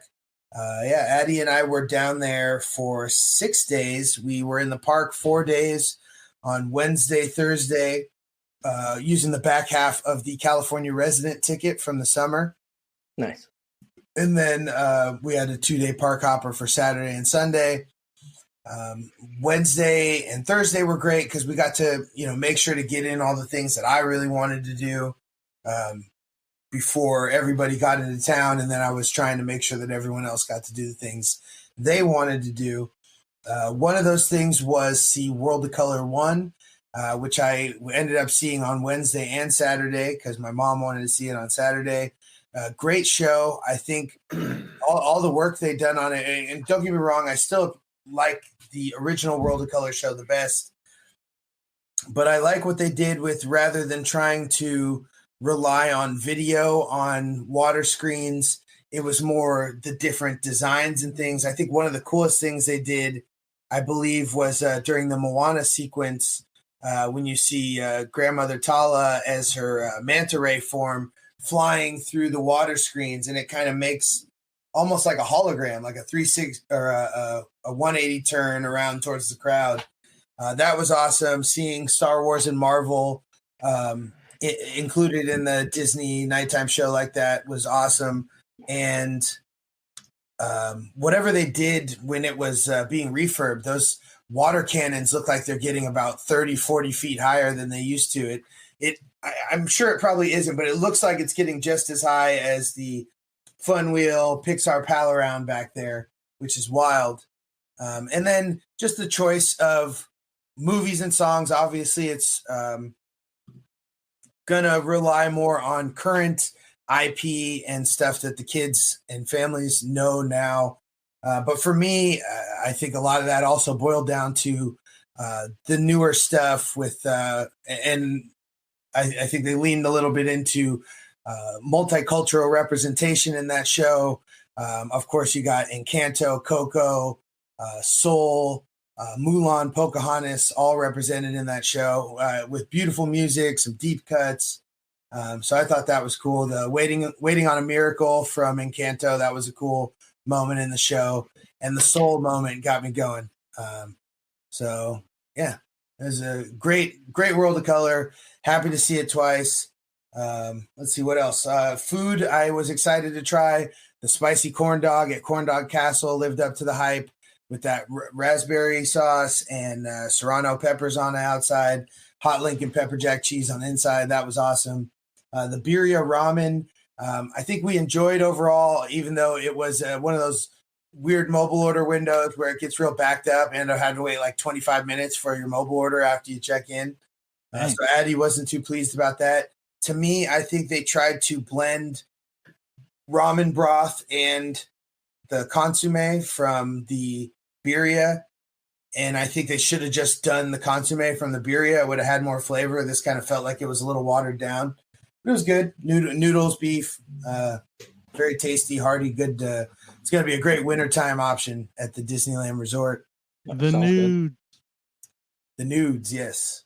I said I had a lot of cold brews. I feel like cold brews around the parks are becoming. There are a lot of them now. They've taken over. I've noticed. It's like the churros, you know. Yeah, the new yeah. churros. Yeah, it is. We had the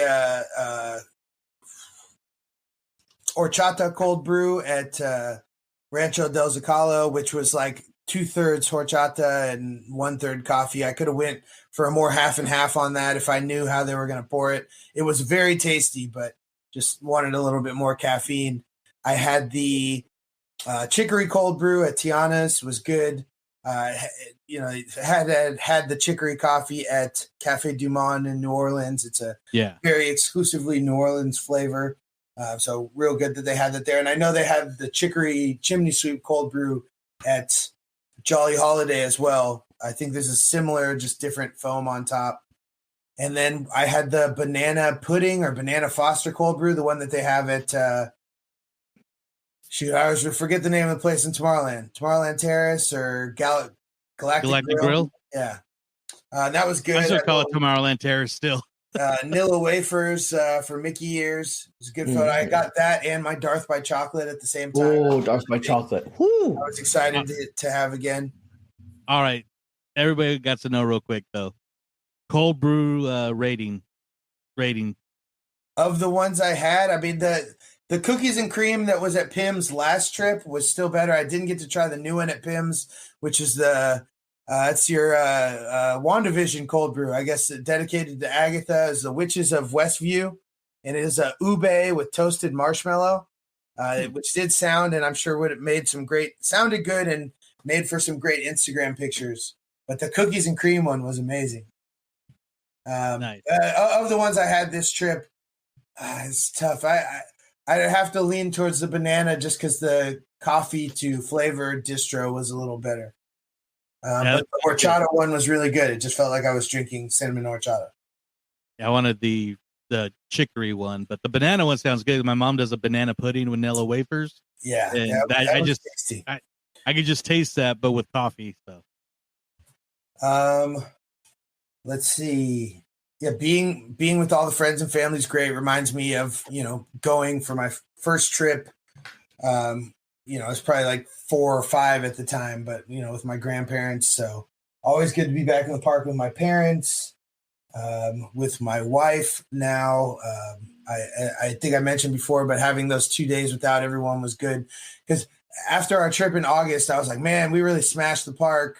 My feet are so tired. We're definitely going to take it easy on the next trip because we're going to be there for 4 days. And sure enough, Wednesday we smashed the park again because we had the Genie Plus and we just started stacking them. It's like, all right, we're going to do this. I think we hit Oga's. That was a couple of the cool observations. Oga's easy to walk in after 10 p.m. Probably earlier on some nights. Mickey and Minnie's Runaway Railway. A lot of people still don't know, or either just the ones with kids aren't in the park anymore after the fireworks. So it's usually no more than a 20-minute wait after 10 p.m. for Mickey and Minnie's. Beautiful. And I know for a long time, Toontown was closed during the firework or from fireworks on. So it might just be people aren't aware that part of the park is still open. They got that Bruno show drawing people back after 9 o'clock. And that kind of shocked me. I'm like, they're still doing this? And it just started. I'm like, this is kind of cool. The thing that shocked me, or I was surprised by, the sound system in that It's a Small World corridor has better sound than I really recognize anywhere else. Maybe it's just because the Bruno song has good bass and they're not really playing anything with bass anywhere in Disneyland. But man, I was like, these speakers knock. We need to have more parties back here. What else? So I agree with you that because of that area you're in there, it's kind of like you said, it's like just its own space. So the music was really good, and they were bumping that music hard for sure. I know during some of the after hours parties and during the 24-hour parties, they would have a DJ back there in the middle of the night. They're there in in front of the castle over in Tomorrowland. But Rise of the Resistance, I had read in a Facebook post somewhere, people were like, oh, when's the best time to go on Rise of the Resistance? Someone said an hour after park opening, and on both of our days when we went to do it, this held true. This is that the last trip we went, we tried to rope drop it. Bad idea, because all the people who have early entry are coming over from Fantasyland. And so by the time you get there from the front, the line queue is all the way back to the opposite side of Galaxy's Edge, right? So everybody goes and rides other things. What happens is all those people who are in line from rope drop get through the line. Everybody else is like riding other things. So it goes from like a 75, 80-minute wait down to like a 40 or 30-minute wait. We only waited about 25 minutes the first time and 15 minutes the second time we rode that ride. And I know their wait is going till you reach the vehicle. To me, it's till I reach the briefing room. But I know if something breaks down in between there, it could be considerably longer. So maybe tip, try and hit Rise of the Resistance an hour after park opening, whatever time park opening happens to be, because you kind of get a little drop. And then as soon as it actually drops and they post it, it shoots right back up again. So it's a quick window there. I got to build a lightsaber as well. It was awesome. Nice. I think mine was like, I can't remember what the words are, but the peace in nature. I thought you said element. Wasn't element? Isn't that what elemental nature? Maybe it's something like that. Yeah, I just saw your. I don't remember when did you post a video about it or something? Because I just saw you. I didn't yet, but as soon as I get the footage, I was running around like a kid in a candy store with my lightsaber, and it was great because right when I got out of Savi's, the fireworks were going off. It was perfect timing, and so I just started running through the, I guess what would be the east side of Galaxy's Edge, down by the Kylo Ren ship, and there's a crowd there watching the fireworks. And I just start running around swinging my lightsaber, and everybody's like, "Yeah!" And then people saw my button, and they're like, "Happy birthday!" It was good vibes, good time. I've never been told happy birthday so many fucking times in my life. Jesus Christ! I mean, I wore it the whole week too. So me too. I was told you're wearing this whole time, and and then on my birthday, I had a shirt that said, "Oh boy, I'm 50," and the buttons and Goofy's Kitchen. Oh yeah, Goofy's Kitchen too. We did. You do the Halloween one? Yeah. What was it? The food was great. We had a 7:40 reservation. Oh, mine was 7:15. And we were sitting there, and no characters came out. Lewis actually asked. He says, "Are we going to get any characters?" And then after that, the managers were like just up our butt, making sure we were okay, which I appreciated because we had little kids with us as well. So the kids are like, they can see, but then they came over and explained there was an issue that was out of everyone's control that they're trying to get more characters. So I think maybe people didn't come to work or something, but all of a sudden, then finally, we started seeing a few characters and it was fine. But they were great, continuously making sure we were good after. But that place is great. Goofy's Kitchen's awesome. I hope they do a Christmas menu because I will be there every That'd be good, yeah. I'll be doing that on my next visit in the Halloween, but this is actually weird to say my first time at Goofy's Kitchen. It's almost as good as the Country Bears. Oh my god! Yeah. Okay, well, never mind. I might go to McDonald's. Get the peanut butter and jelly pizza. So great! And don't mess with Chip, right? The chalky milk. Oh, yeah. We also did Goofy's Kitchen. Have been to Goofy's Kitchen many times before. Enjoyed it. Our reservation that we could snag was super early, which I thought was kind of cool because we didn't miss too much of the park time. But I was super full by the time I was going to the park at like 8:30, 9, whatever it was. I had a little beef with Chip. Chip came over while we were eating, and first his brother Dale came through, didn't disturb the meal too much, got a picture with him, great. Chip comes over, sees me taking a picture of my first plate, and starts giving me grief about being on my phone. And I'm like, okay, I'll put it down or whatever. And he got a little too close, a little too animated about it. He put his finger in my syrup and spilled syrup on my phone. Oh, My phone was all sticky. I asked the server if they had like a wet nap or something, and they brought me a wet towel. It was fine, got cleaned up, but for the rest of my trip, I had a little chip on my shoulder. Hey. Chip, the chipmunk. He's the one that's supposed to be keeping it straight. I'd expect it from Dale, but Chip causing trouble, not my bag. The overlay is basically last year's Halloween costumes with Halloween-themed nameplates for all the food items. Yeah. I guess there was probably more Halloween-themed desserts, but everything was good, just as it always is. I prefer lunch or dinner there, but breakfast was tasty. We stayed at 4 Points. Shout out to 4 Points Anaheim. It's a hotel I've been staying at for years. Probably stayed at this hotel more than 15 times. I booked a group block as I did on my 30th birthday when I had so many people coming down. I was very happy. They gave us a pretty good rate at $169 for the proximity. And my favorite amenity of the hotel is that it is one of the few hotels I know that keeps the pool and hot tub open 24 hours. So when you get back from the park with those tired feet, take my word for it. Go sit in the hot tub, seat just to the right of the stairs. There's a couple jets right on the floor by your feet, and it is a game changer for the rest of your trip. Nice. I believe Laura and Janine in the booking department helped us out there. They were great. It's a hotel I'll always go back to. The restaurant was good as well. They did a party rate that included an upgraded room, breakfast, and parking for like $40 more. Breakfast was good, but for someone who tries to rope drop, I generally eat in the park, so I was might have to make them the official hotel of the Disney Universe. Might have to, yeah. No, I definitely told them about the podcast. That's why I wanted to shout them out. Hope you're listening. We had a great stay, and we'll definitely be back. So, and for anybody else, if you like resting your feet in a hot tub after a long day walking around the park, seriously, I'd go to all these other hotels, and I'm like, you mean I have to leave Disneyland early to get my feet in the hot tub? Are you kidding me? Need that, to take care of your barking dogs when you're there all day. So it did make sleep a little rough though, because there were definitely some 3 a.m. in the hot tub to 6 a.m. rope drop roll call. Wow. So those were rough, but it was a party. I had a lot of family, friends, loved ones. I'm going to shout them all out quickly right now, as I hope that they're all listening and hear that I had a blast. Thank you so much for coming. It made me feel very loved and special that so many people would take time out of their schedule, spend the money, and come. And obviously, I shouldn't have to twist anyone's arm to go to Disneyland. It's an amazing place, and if you don't agree, that's your problem, not mine. But thank you so much for coming. I hope you all had a good time, and look forward to 50th birthday Disney World 2033.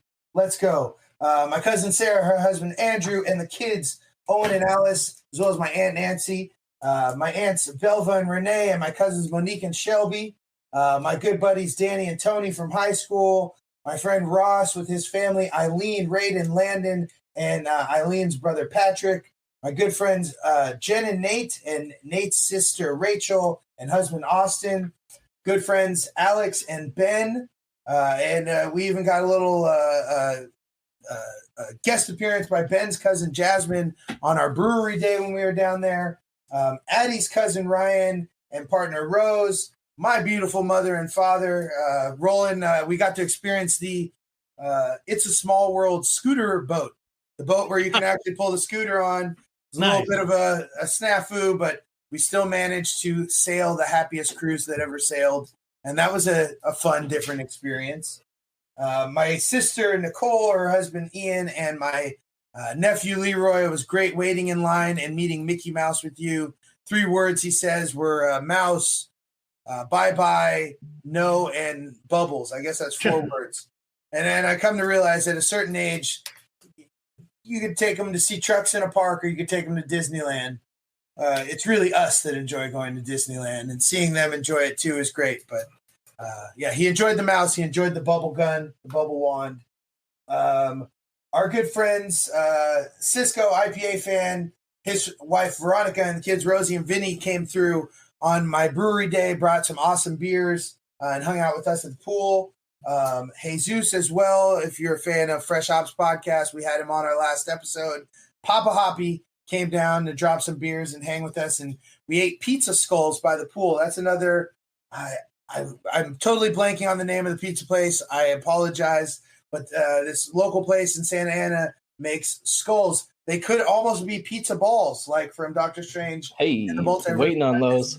But it is a skull on the crust, molded, and then it's got cheese, sauce, and pepperoni on the inside. They were very tasty. Nice. My friend Christina and her daughter Savannah, to which I am Uncle Alex, just by name. I've been to Disneyland many times with her in her life. She is 13 years old, growing up. One of my favorite moments of this trip was riding Rise of the Resistance with her and her saying, how do they do that? Because as we grow up and we start to see how they pull these magic tricks on us at these parks, a little bit of the magic goes away. So to see for her that it was still exciting and new, that was really cool. Awesome. My friend Janine came up from San Diego, brought me some beer from Goal. The only one of us who was able to get Oogie Boogie Bash tickets, rode solo by herself, but thank you for coming up. And friends Jessica, Biff, and their daughters Cora and Maya got an awesome gift. She found me one of the mayor's car popcorn buckets. Nice. And bought it for me for my birthday as well. Big shout out to Christina and Savannah, who funded my lightsaber experience, of which I was the only young Jedi in the room, I guess. Yeah. So yeah, that would feel awesome. You're in there by yourself? Yeah, I was the only one in the room. Wow. That's awesome. That's kind of cool. And real quick before we get to well, first of all, that sounds just like an amazing trip. It looked amazing. I'm glad you and your friends and family posted in the group page that you made. So yeah, it was cool living through the experience as it's happening. But before we get to Ryan's road trip, I'm just playing around. I just noticed this camera thing is from the Chrome app on my MacBook. And I can't wait till the next time I'm on Walt's apartment because there's so many more effects popping up. Hey, DJ Joey. Oh, that goes perfectly. Where's the... Okay, here we go. Shawn, check this out. Oh, wait, hang on. Oh, hell yeah. Oh. Wait. That was the wrong button. Yes. Wait, you have a MacBook? Yeah. And you have a stupid Android as your phone still? Yeah, right. I got an awesome... Grow up, Joey. Grow up. Get an iPhone. You're making everything green, Joey. Oh my gosh. Okay. I got an iPad as well, and I still listen to my Disney playlist on my iPod. But you won't do it. You won't get an iPhone. You know, if you get an iPhone, you know it comes with an iPod in it. I will get my next. After I get my next Galaxy, because it's a 23 and I have a whole thing for number 23. I might get a iPhone, even though T-Mobile is giving the new iPhone away. Just wait till Apple buys Disney and they preload Magic Keys on them all. Just get it for kidding. free. The I got new my free iPhone one. 17 preloaded with a Magic Key. Right. You know what it took me to get a Magic Key? Them to sell it for free or give it away for free. Oh, you mean to get a Magic Band? A Magic Band, that's what I meant. I was going to say, if they gave Magic Keys for Magic Bands, I'd have been first in line for that. But Ryan, you just got back late last night, early this morning from your... Yeah. Okay, so I'm going to break it down. Take us home, brother. The good, the bad, and the ugly. I'm going to start with the ugly to get it out of the way, and I'm going to try to be professional about it. Joe, if you could pull up that photo that I sent, just so it's easier to explain to you guys, listeners at home. If you'd like to follow along, go to the Disney World app. Wait. Oh. Sorry, real quick. Whoa. Hey-o. Hey-o. It's right there, Joey, to the right. Oh, no. Okay.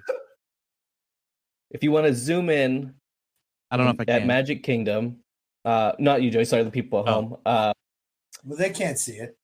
But I know, but I'm telling them where so they can follow along with the story. At the Okay. when you're exiting Tomorrowland, going towards the castle, there's a little walkway to the left. No, go right, Joey. Go right. Go right, Right and here. down, right there. There's a little walkway right there, and then there's like a little path behind Main Street to leave the park. Like if you go straight down where the grass is, I think it's a little hidden walkway. Yeah. So if you go back up for me to the right, there's a pathway right there, like right in front of that restaurant, to leave the park. So Ariel and I were in Tomorrowland at about 7:50. I'm like, okay, fireworks going to start in 10 minutes. Let's just get out of the park before we have to wait in that long line for the boats to get back to the car. So we get to the beginning of that walkway, heading toward Tomorrowland Terrace at like 7:58, and it is jam packed. But people are walking, people are moving, and then fireworks start, and half the people just stop, leave strollers in the middle, and just go stand to the side to start filming the fireworks. But this is a walkway, and you're not supposed to stop. And it is shoulder to shoulder, the whole pathway. I'd say maybe 4 like layers of people leaving the park and 1 or 2 layers coming in. So it is jam packed, and then the fireworks start, and people just start filming the fireworks, and don't give a fuck about anyone else. And they leave strollers, and more people are starting to come in, and more, and it's like it's starting to get hard to breathe. Like it's hot and humid, and it's just people keep packing in, and there's no crowd control by Disney. There's no security, and it's like people are getting pushed, and then Ariel gets bumped hard, and I see red. I'm sorry, someone pushes your wife, your partner, your spouse, and it got, and then everyone started screaming at everyone, like swearing. Like I've never heard swearing like this. I've seen this at like a club, like Dang. fights, and more people are just screaming at each other. People are just stopping. They're just watching the fireworks. Like I understand, like you want to see the fireworks, but get to a spot where you're supposed to see the fireworks, not where people are walking. And then guys, like I'm starting to yell at guys are starting to yell at me, and like all the guys are starting to fight because it's hot. No one can breathe, no one can move, and people are just stopped, and they don't care about anyone else trying to leave or move or walk. And then there's kids starting to scream on the ground, and people are like just starting to pick up kids, because if one kid fell, the kid would have died. I'm not trying to be dramatic or whatever. That's how many people there were. They would have been stepped on. There's no way to stop. You're getting pushed from left, right, back, and then this one guy turns around and starts yelling at me, and I get in his face, and it's like I've never been into a fight besides hockey fights. It's the closest I've come to being in like a fight. And no alcohol is involved, not for me. I don't know about him, but he's in my face screaming, and then I get in his face screaming, and then there's other people just filming, and they're screaming at me because they're like, we're just watching the show, but it wasn't that polite. It was bad. And I've been in hockey fights before. I played hockey growing up, and I've never been this mad that I've wanted to like just rip someone apart, because that's how intense the area. Like I'm trying to word it without just going off, but and no CMs anywhere. No right? Cast members, nothing. People, they just didn't care, and so people are just standing with their phones. So then me and this other guy, we just start grabbing people's phones and tossing them onto the ground to get them to move out of the way, because that's how tight it was. Screw your video. Yeah, like it was like I understand you're at Magic Kingdom, you want to watch the fireworks, but go to Main Street. Well, don't stop. And then it's just the amount that nobody cared throughout the day at that park. Even just walking around, people would just stop in front of you, and they just didn't care that there's people behind them. I don't know if it's like an East Coast thing and people on the East Coast are ruder. I'm not sure. I haven't spent enough time there. I'm not sure what it was. And then we get like I finally break. Me and this other guy just started grabbing strollers and dragging them out so people would start moving to get their stuff. And then at the end, there's a security guard there, and he's just watching. And like we're all started yelling at him because it was ridiculous. And he just stood there, and he like did not know what to do. There's no crowd control. Even at Disneyland, things are roped off. There's the cast members with the red wands. Everything flows smoothly. Okay, you guys got to wait 1 second. Even for parades, like wait, okay, now go. Even for parades throughout the day, there was like no crowd control. at all. I don't know if I was just in the wrong place at the wrong time, but it seemed like they just don't know how to handle their crowds.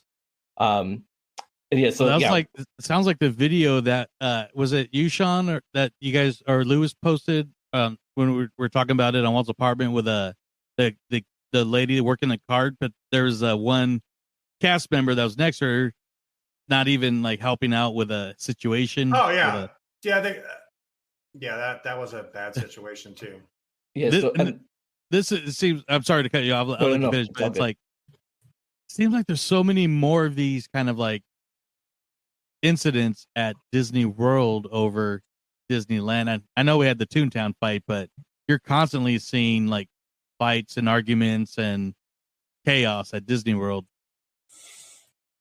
I don't know if it's like there's so much international guests there that maybe. There we go, Joey blaming it on other countries. And then so I went to another cast member that was there's that little seating area with like champagne for like the firework viewing, the private parties they have. So I went up to her. I was like, "You need to call someone. Like people are gonna get hurt over there." And she's like, "Oh yeah, they'll figure it out." Like just didn't give a fuck. I'm trying not to trying my hardest not to go off, but if Ariel's small, like she's thick, but she's like a small lady. Like if she got pushed and fell, she would have got walked right over because it's not like they didn't care. Other people, there's nowhere to go. You're just getting shoved. Yeah. And it was. I've never been that. That's the closest I've ever been to a fight that wasn't a sports fight. It's crazy too because people Disney is getting sued for wedgies. Yeah. You know what about people getting stampeded on? But yeah, Ariel said, crazy, man. I was driving home and shaking on the steering wheel because it was intense. It's the scaredest I've ever been to being hurt like in real life. Like not like a ghost scary type thing, just like scared to be in an area. Yeah. If you know what I mean. I'm trying to word it correctly. I know what you meant. Yeah. It's something you don't expect when you're on vacation. Yeah, and especially with once your wife gets pushed, and then it's like, oh, okay, then it just everything. You just go into like, I don't know, this mode. I don't like it, but it happens. Yeah, and it's hard to calm down when you're powder keg. It was a powder keg night. Yeah. Well, yeah, no, it was fucking disgusting how they handled it, and the crowd control in that park. That's crazy because I was really curious. I mean, you told us about what was going on, but you didn't tell us what happened. Yeah, I did. I knew if I wrote, it was gonna just come off terrible because I was like raging, and I just didn't want to like type stuff that was bad. Like I wanted to like think about how I was gonna talk about it before just spewing, like stuff that was like too much. So let it marinate a little bit. Yeah, but no, I'm still mad about it. It was bad. The lack of care too, especially when I went to the other cast member and like, oh, they'll take care of it and like shooed me off. And the security just watching, not doing anything. Like, yeah. I think we're gonna see you in a video on Walt Disney World News Today sometime very soon. Oh, if someone pulled out their phone and recorded it, that could definitely end up on like because I lost it. I've definitely seen videos of this ilk on that program. Yeah. And it's my one trip over to Florida recently, we were there during the fireworks, and it quickly looked like it was something that if I hadn't invested hours in waiting for, I wanted no part of it. Yeah. So we walked up and that kind of what you mentioned, the location where the thing happened with you, but then past that where it has the corridor to walk out behind Main Street. Yeah. They even have people back there set up, and they have taped off areas. So it's like real deep with, and granted, it's good that they have the extra space in their town square, but man, they use every bit of it. We just decided to mobile order food and make a mad dash to get out of that area before the fireworks ended, just so we didn't get crushed in the crowd leaving. And even parades, like they have tape everywhere at Disney World. You need ropes. No one cares about tape on the ground. Especially at night, no one's looking down for tape. Like at Disneyland, there's ropes everywhere, and there's the red ones, and everyone's like the cast members at Disneyland are amazing. Always, I've never had a problem with Disneyland. Magic Kingdom, you need to calm down right now, okay? Joey's blaming other countries, and Ryan's saying get the rope. This podcast is taking a turn for the worst. Okay? Ryan makes a good point, though. My daughter worked at she did the college program at Walt Disney World, and she did crowd control at the studios for the fireworks that they did on the Chinese theater. She said, "Yeah, I never understand this, Dad. It's just tape." And she said most people respect the tape, but some people don't, obviously. But I mean, I wouldn't respect the tape. I mean, ropes are rope. You need ropes but most people know the tape is up. But yeah, and at Disneyland, if you want to watch, you just duck under the rope and stand there. That's right. And if you're outside the rope, cast members are there within like 10 seconds. Like, hey, keep it moving. Like, I understand it's a smaller area. So do you think it was understaffing, or? I think it's just lack of care. That's what it seemed like to me there, and I'm still mad about it. And that's the vibe I got when I went to talk to a cast member. They still use reservations over there? Yes. Yeah. For day guests, annual pass holders after 2, I don't think need a reservation. Got it.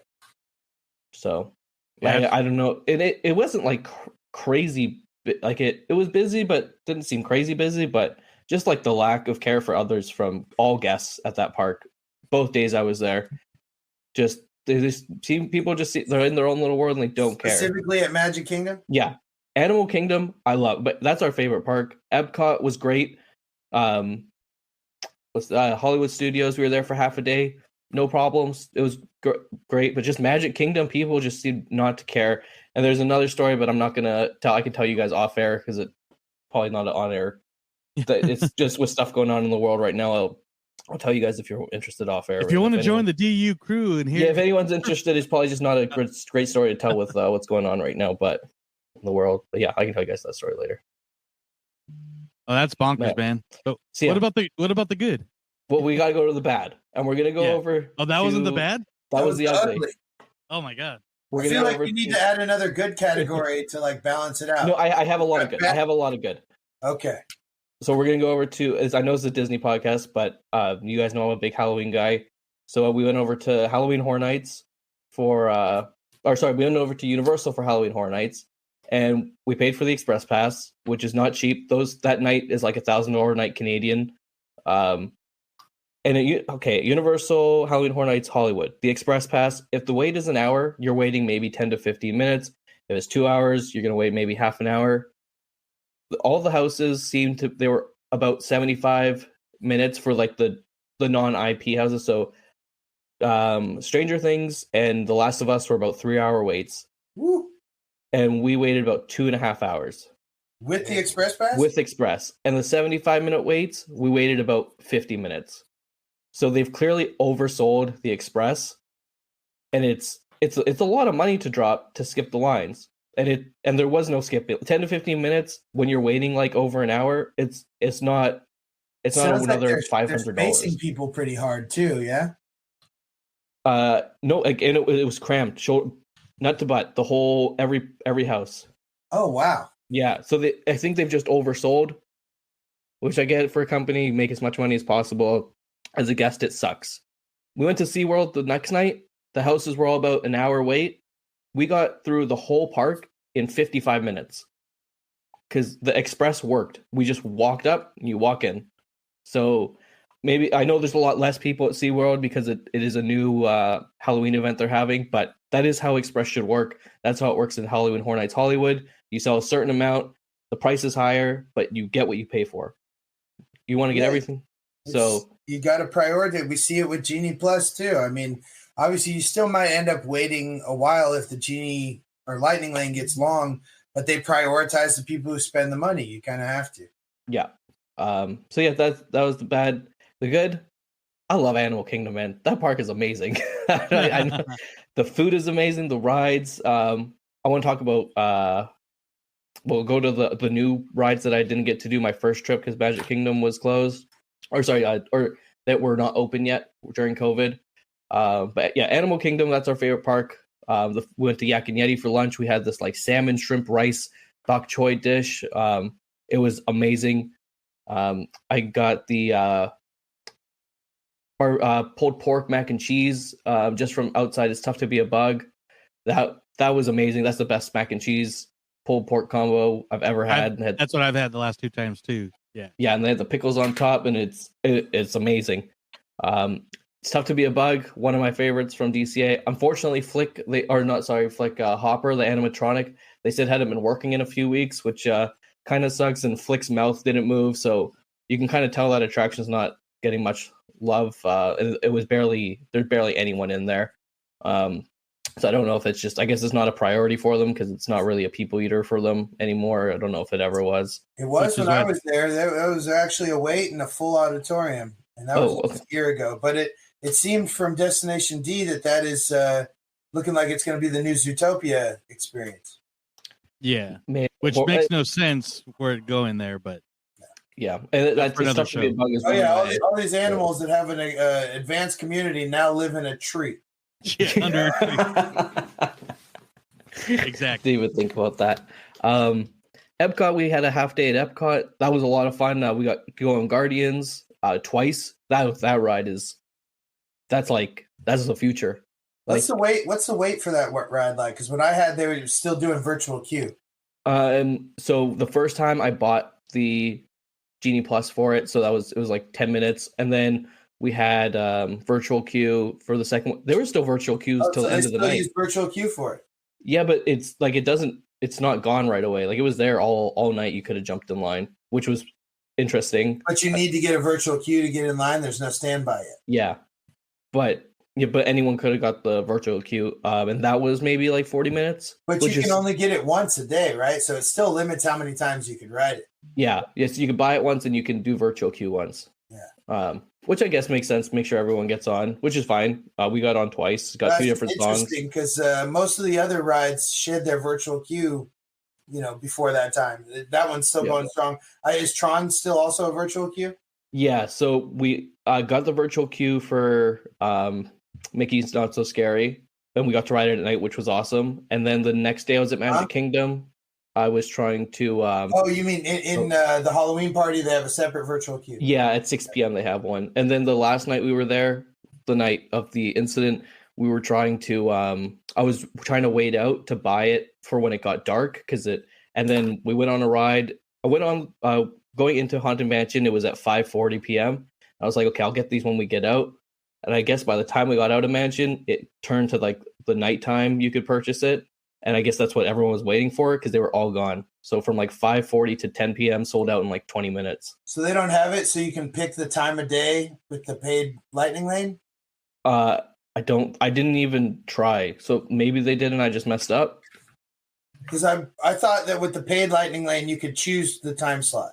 I didn't even try. Maybe if that was already sold out and it was just the 5:40 left. That's on me. I could have done more research. But yeah, so I only got to ride Tron once, but it was cool. Ratatouille is a really fun ride. I got to do that for the first time. That's a really neat take on I know they've done. It's tough to the Bugs Land. You're supposed to be tiny, but through a ride and you're the size of a mouse, and just all the set pieces around you are it's extremely large. It was really cool, and the smells, and even when you we got stopped a few times, I guess just for wheelchairs to get on and off. But the movie wouldn't pause. It would just kind of do a little loop, but it wasn't choppy. It was it seemed like it was supposed to happen. Which I'm trying to there's this part where he's pulling off the cork for the wine bottle at the end, but I guess we were stuck. But so he just kept trying to yank the cork bottle for a minute, but most rides everything would just stop. So I thought that was pretty cool, the future, I guess. But yeah, I noticed that in Smuggler's Run as well. I think we were waiting on the turntable to unload another car or something, and Hondo had more dialogue that he normally doesn't have. Oh, cool. That's cool. It's it's little details like that that make Disney Disney.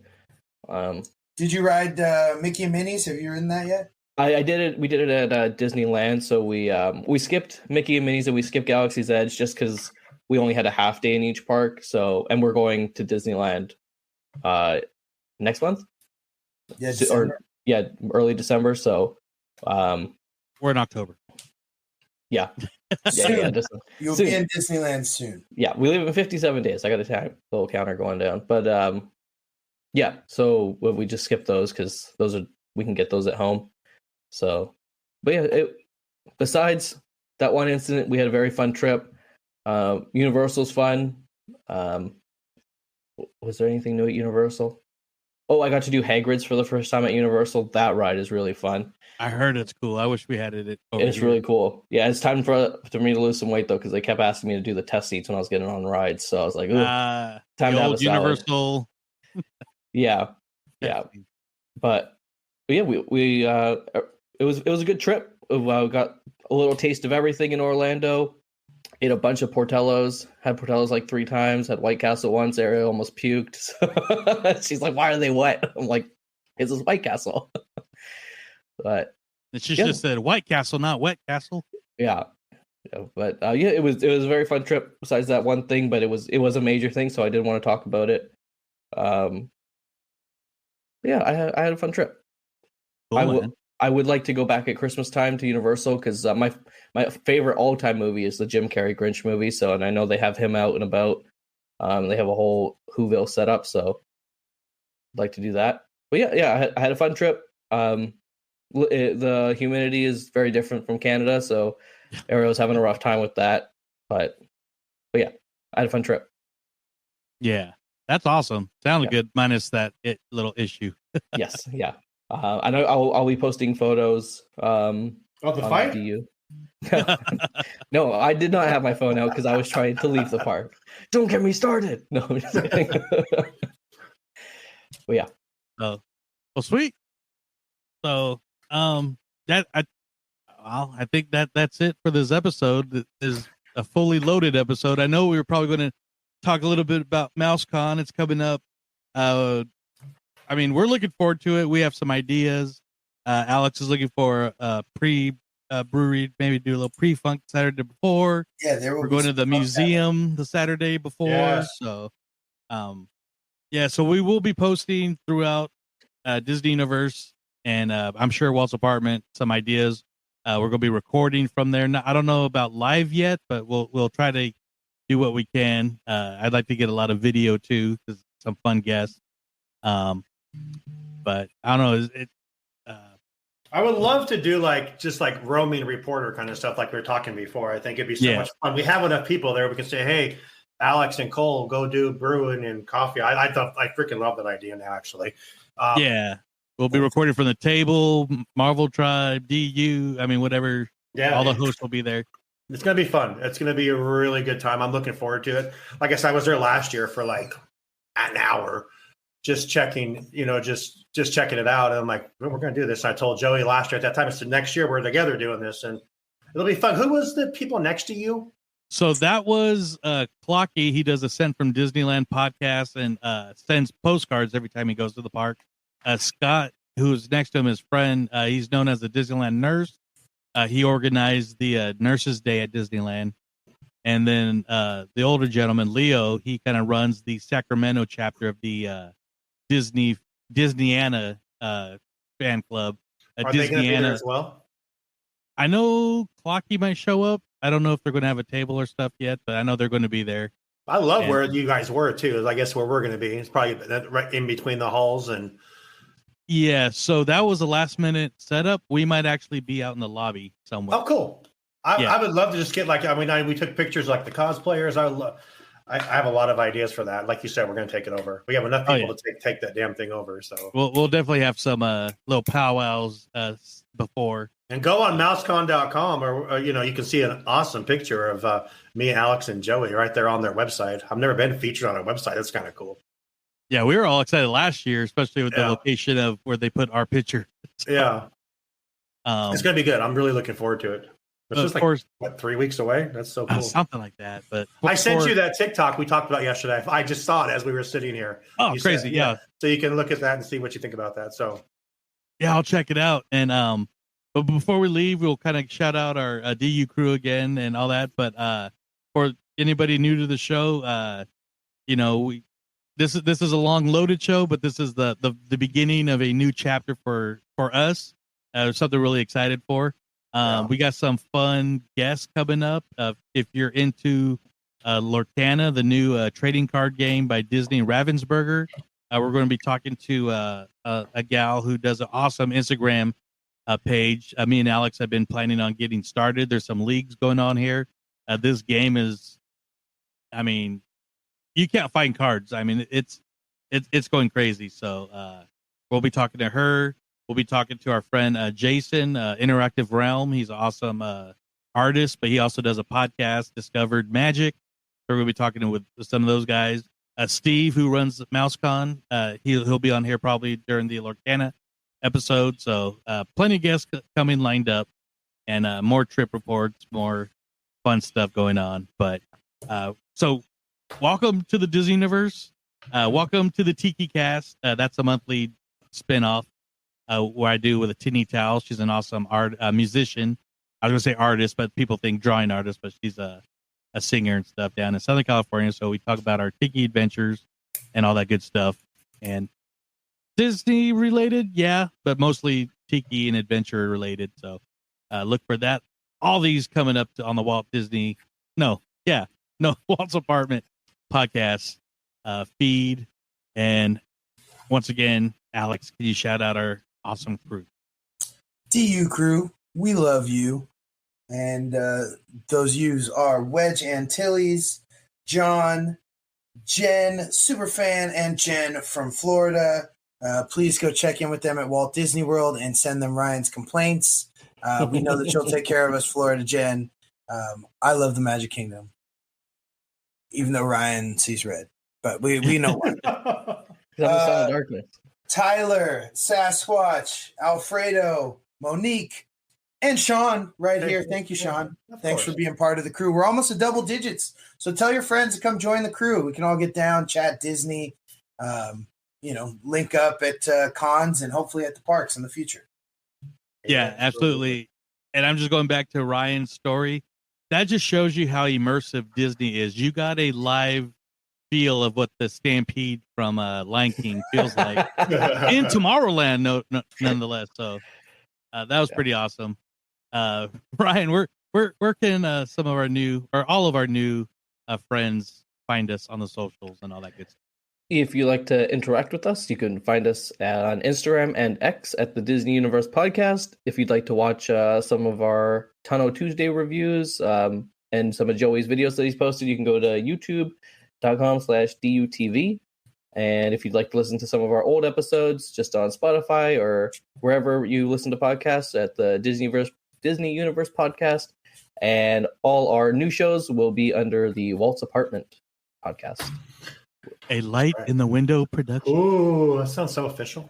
It does. So maybe we'll go off with a new outro. Can't think of it right now. So, and Shawn, thanks for joining us on this episode. You're always welcome on future episodes. Okay. Thanks for inviting us into the apartment. Absolutely. That's going to have to become a condo, man. That thing's so full now. Yeah, no kidding. We'll just call it the Club 33. Yeah, I like Lewis calls it Walt's Apartment Plus. When he actually put the Plus logo over it. When he did a logo with all of the stuff, and it's I'm excited for this. This was fun. You guys bring more of just what we already have, and it's so cool to have even more outlooks. I mean, I'm not gonna lie, the chats have been more livelier with you guys in it, and it's just been a lot of fun getting to know you guys over the past couple of years. And it's kind of cool to be doing this all as one now. And like I said, I never said I would do this to take over and be in charge of anything, but it's just making the family bigger. So that's, yeah. The funniest thing about Walt's Apartment is that I didn't realize when I came up with Walt's Apartment podcast that the initials were WAP, which WAP, I think Bill from Bill and Barry actually noticed that. And so it became the WAP family, which obviously, if you know, we're not going to get into that, but it's fun. And I'm just happy to have you all here. I'm looking forward to this new adventure and all we have to come. We've talked MouseCon in November. I'm sure there's MouseCon in January again in my birth town or my town. But D23, I know Joey and I have way too many big ideas for D23. I've got to get Disney Insider involved in that. But quick shout out for the people that don't watch Walt's Apartment or listen to us.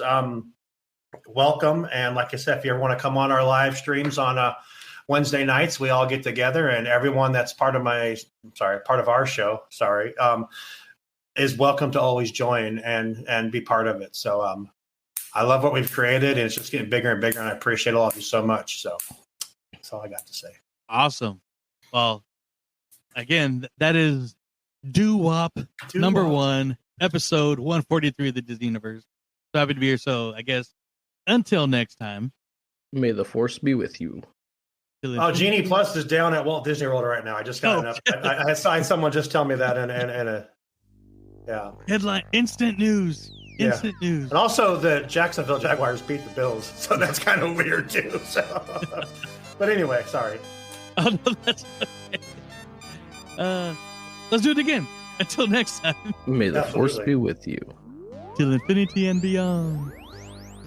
Here on Walt's Apartment Plus.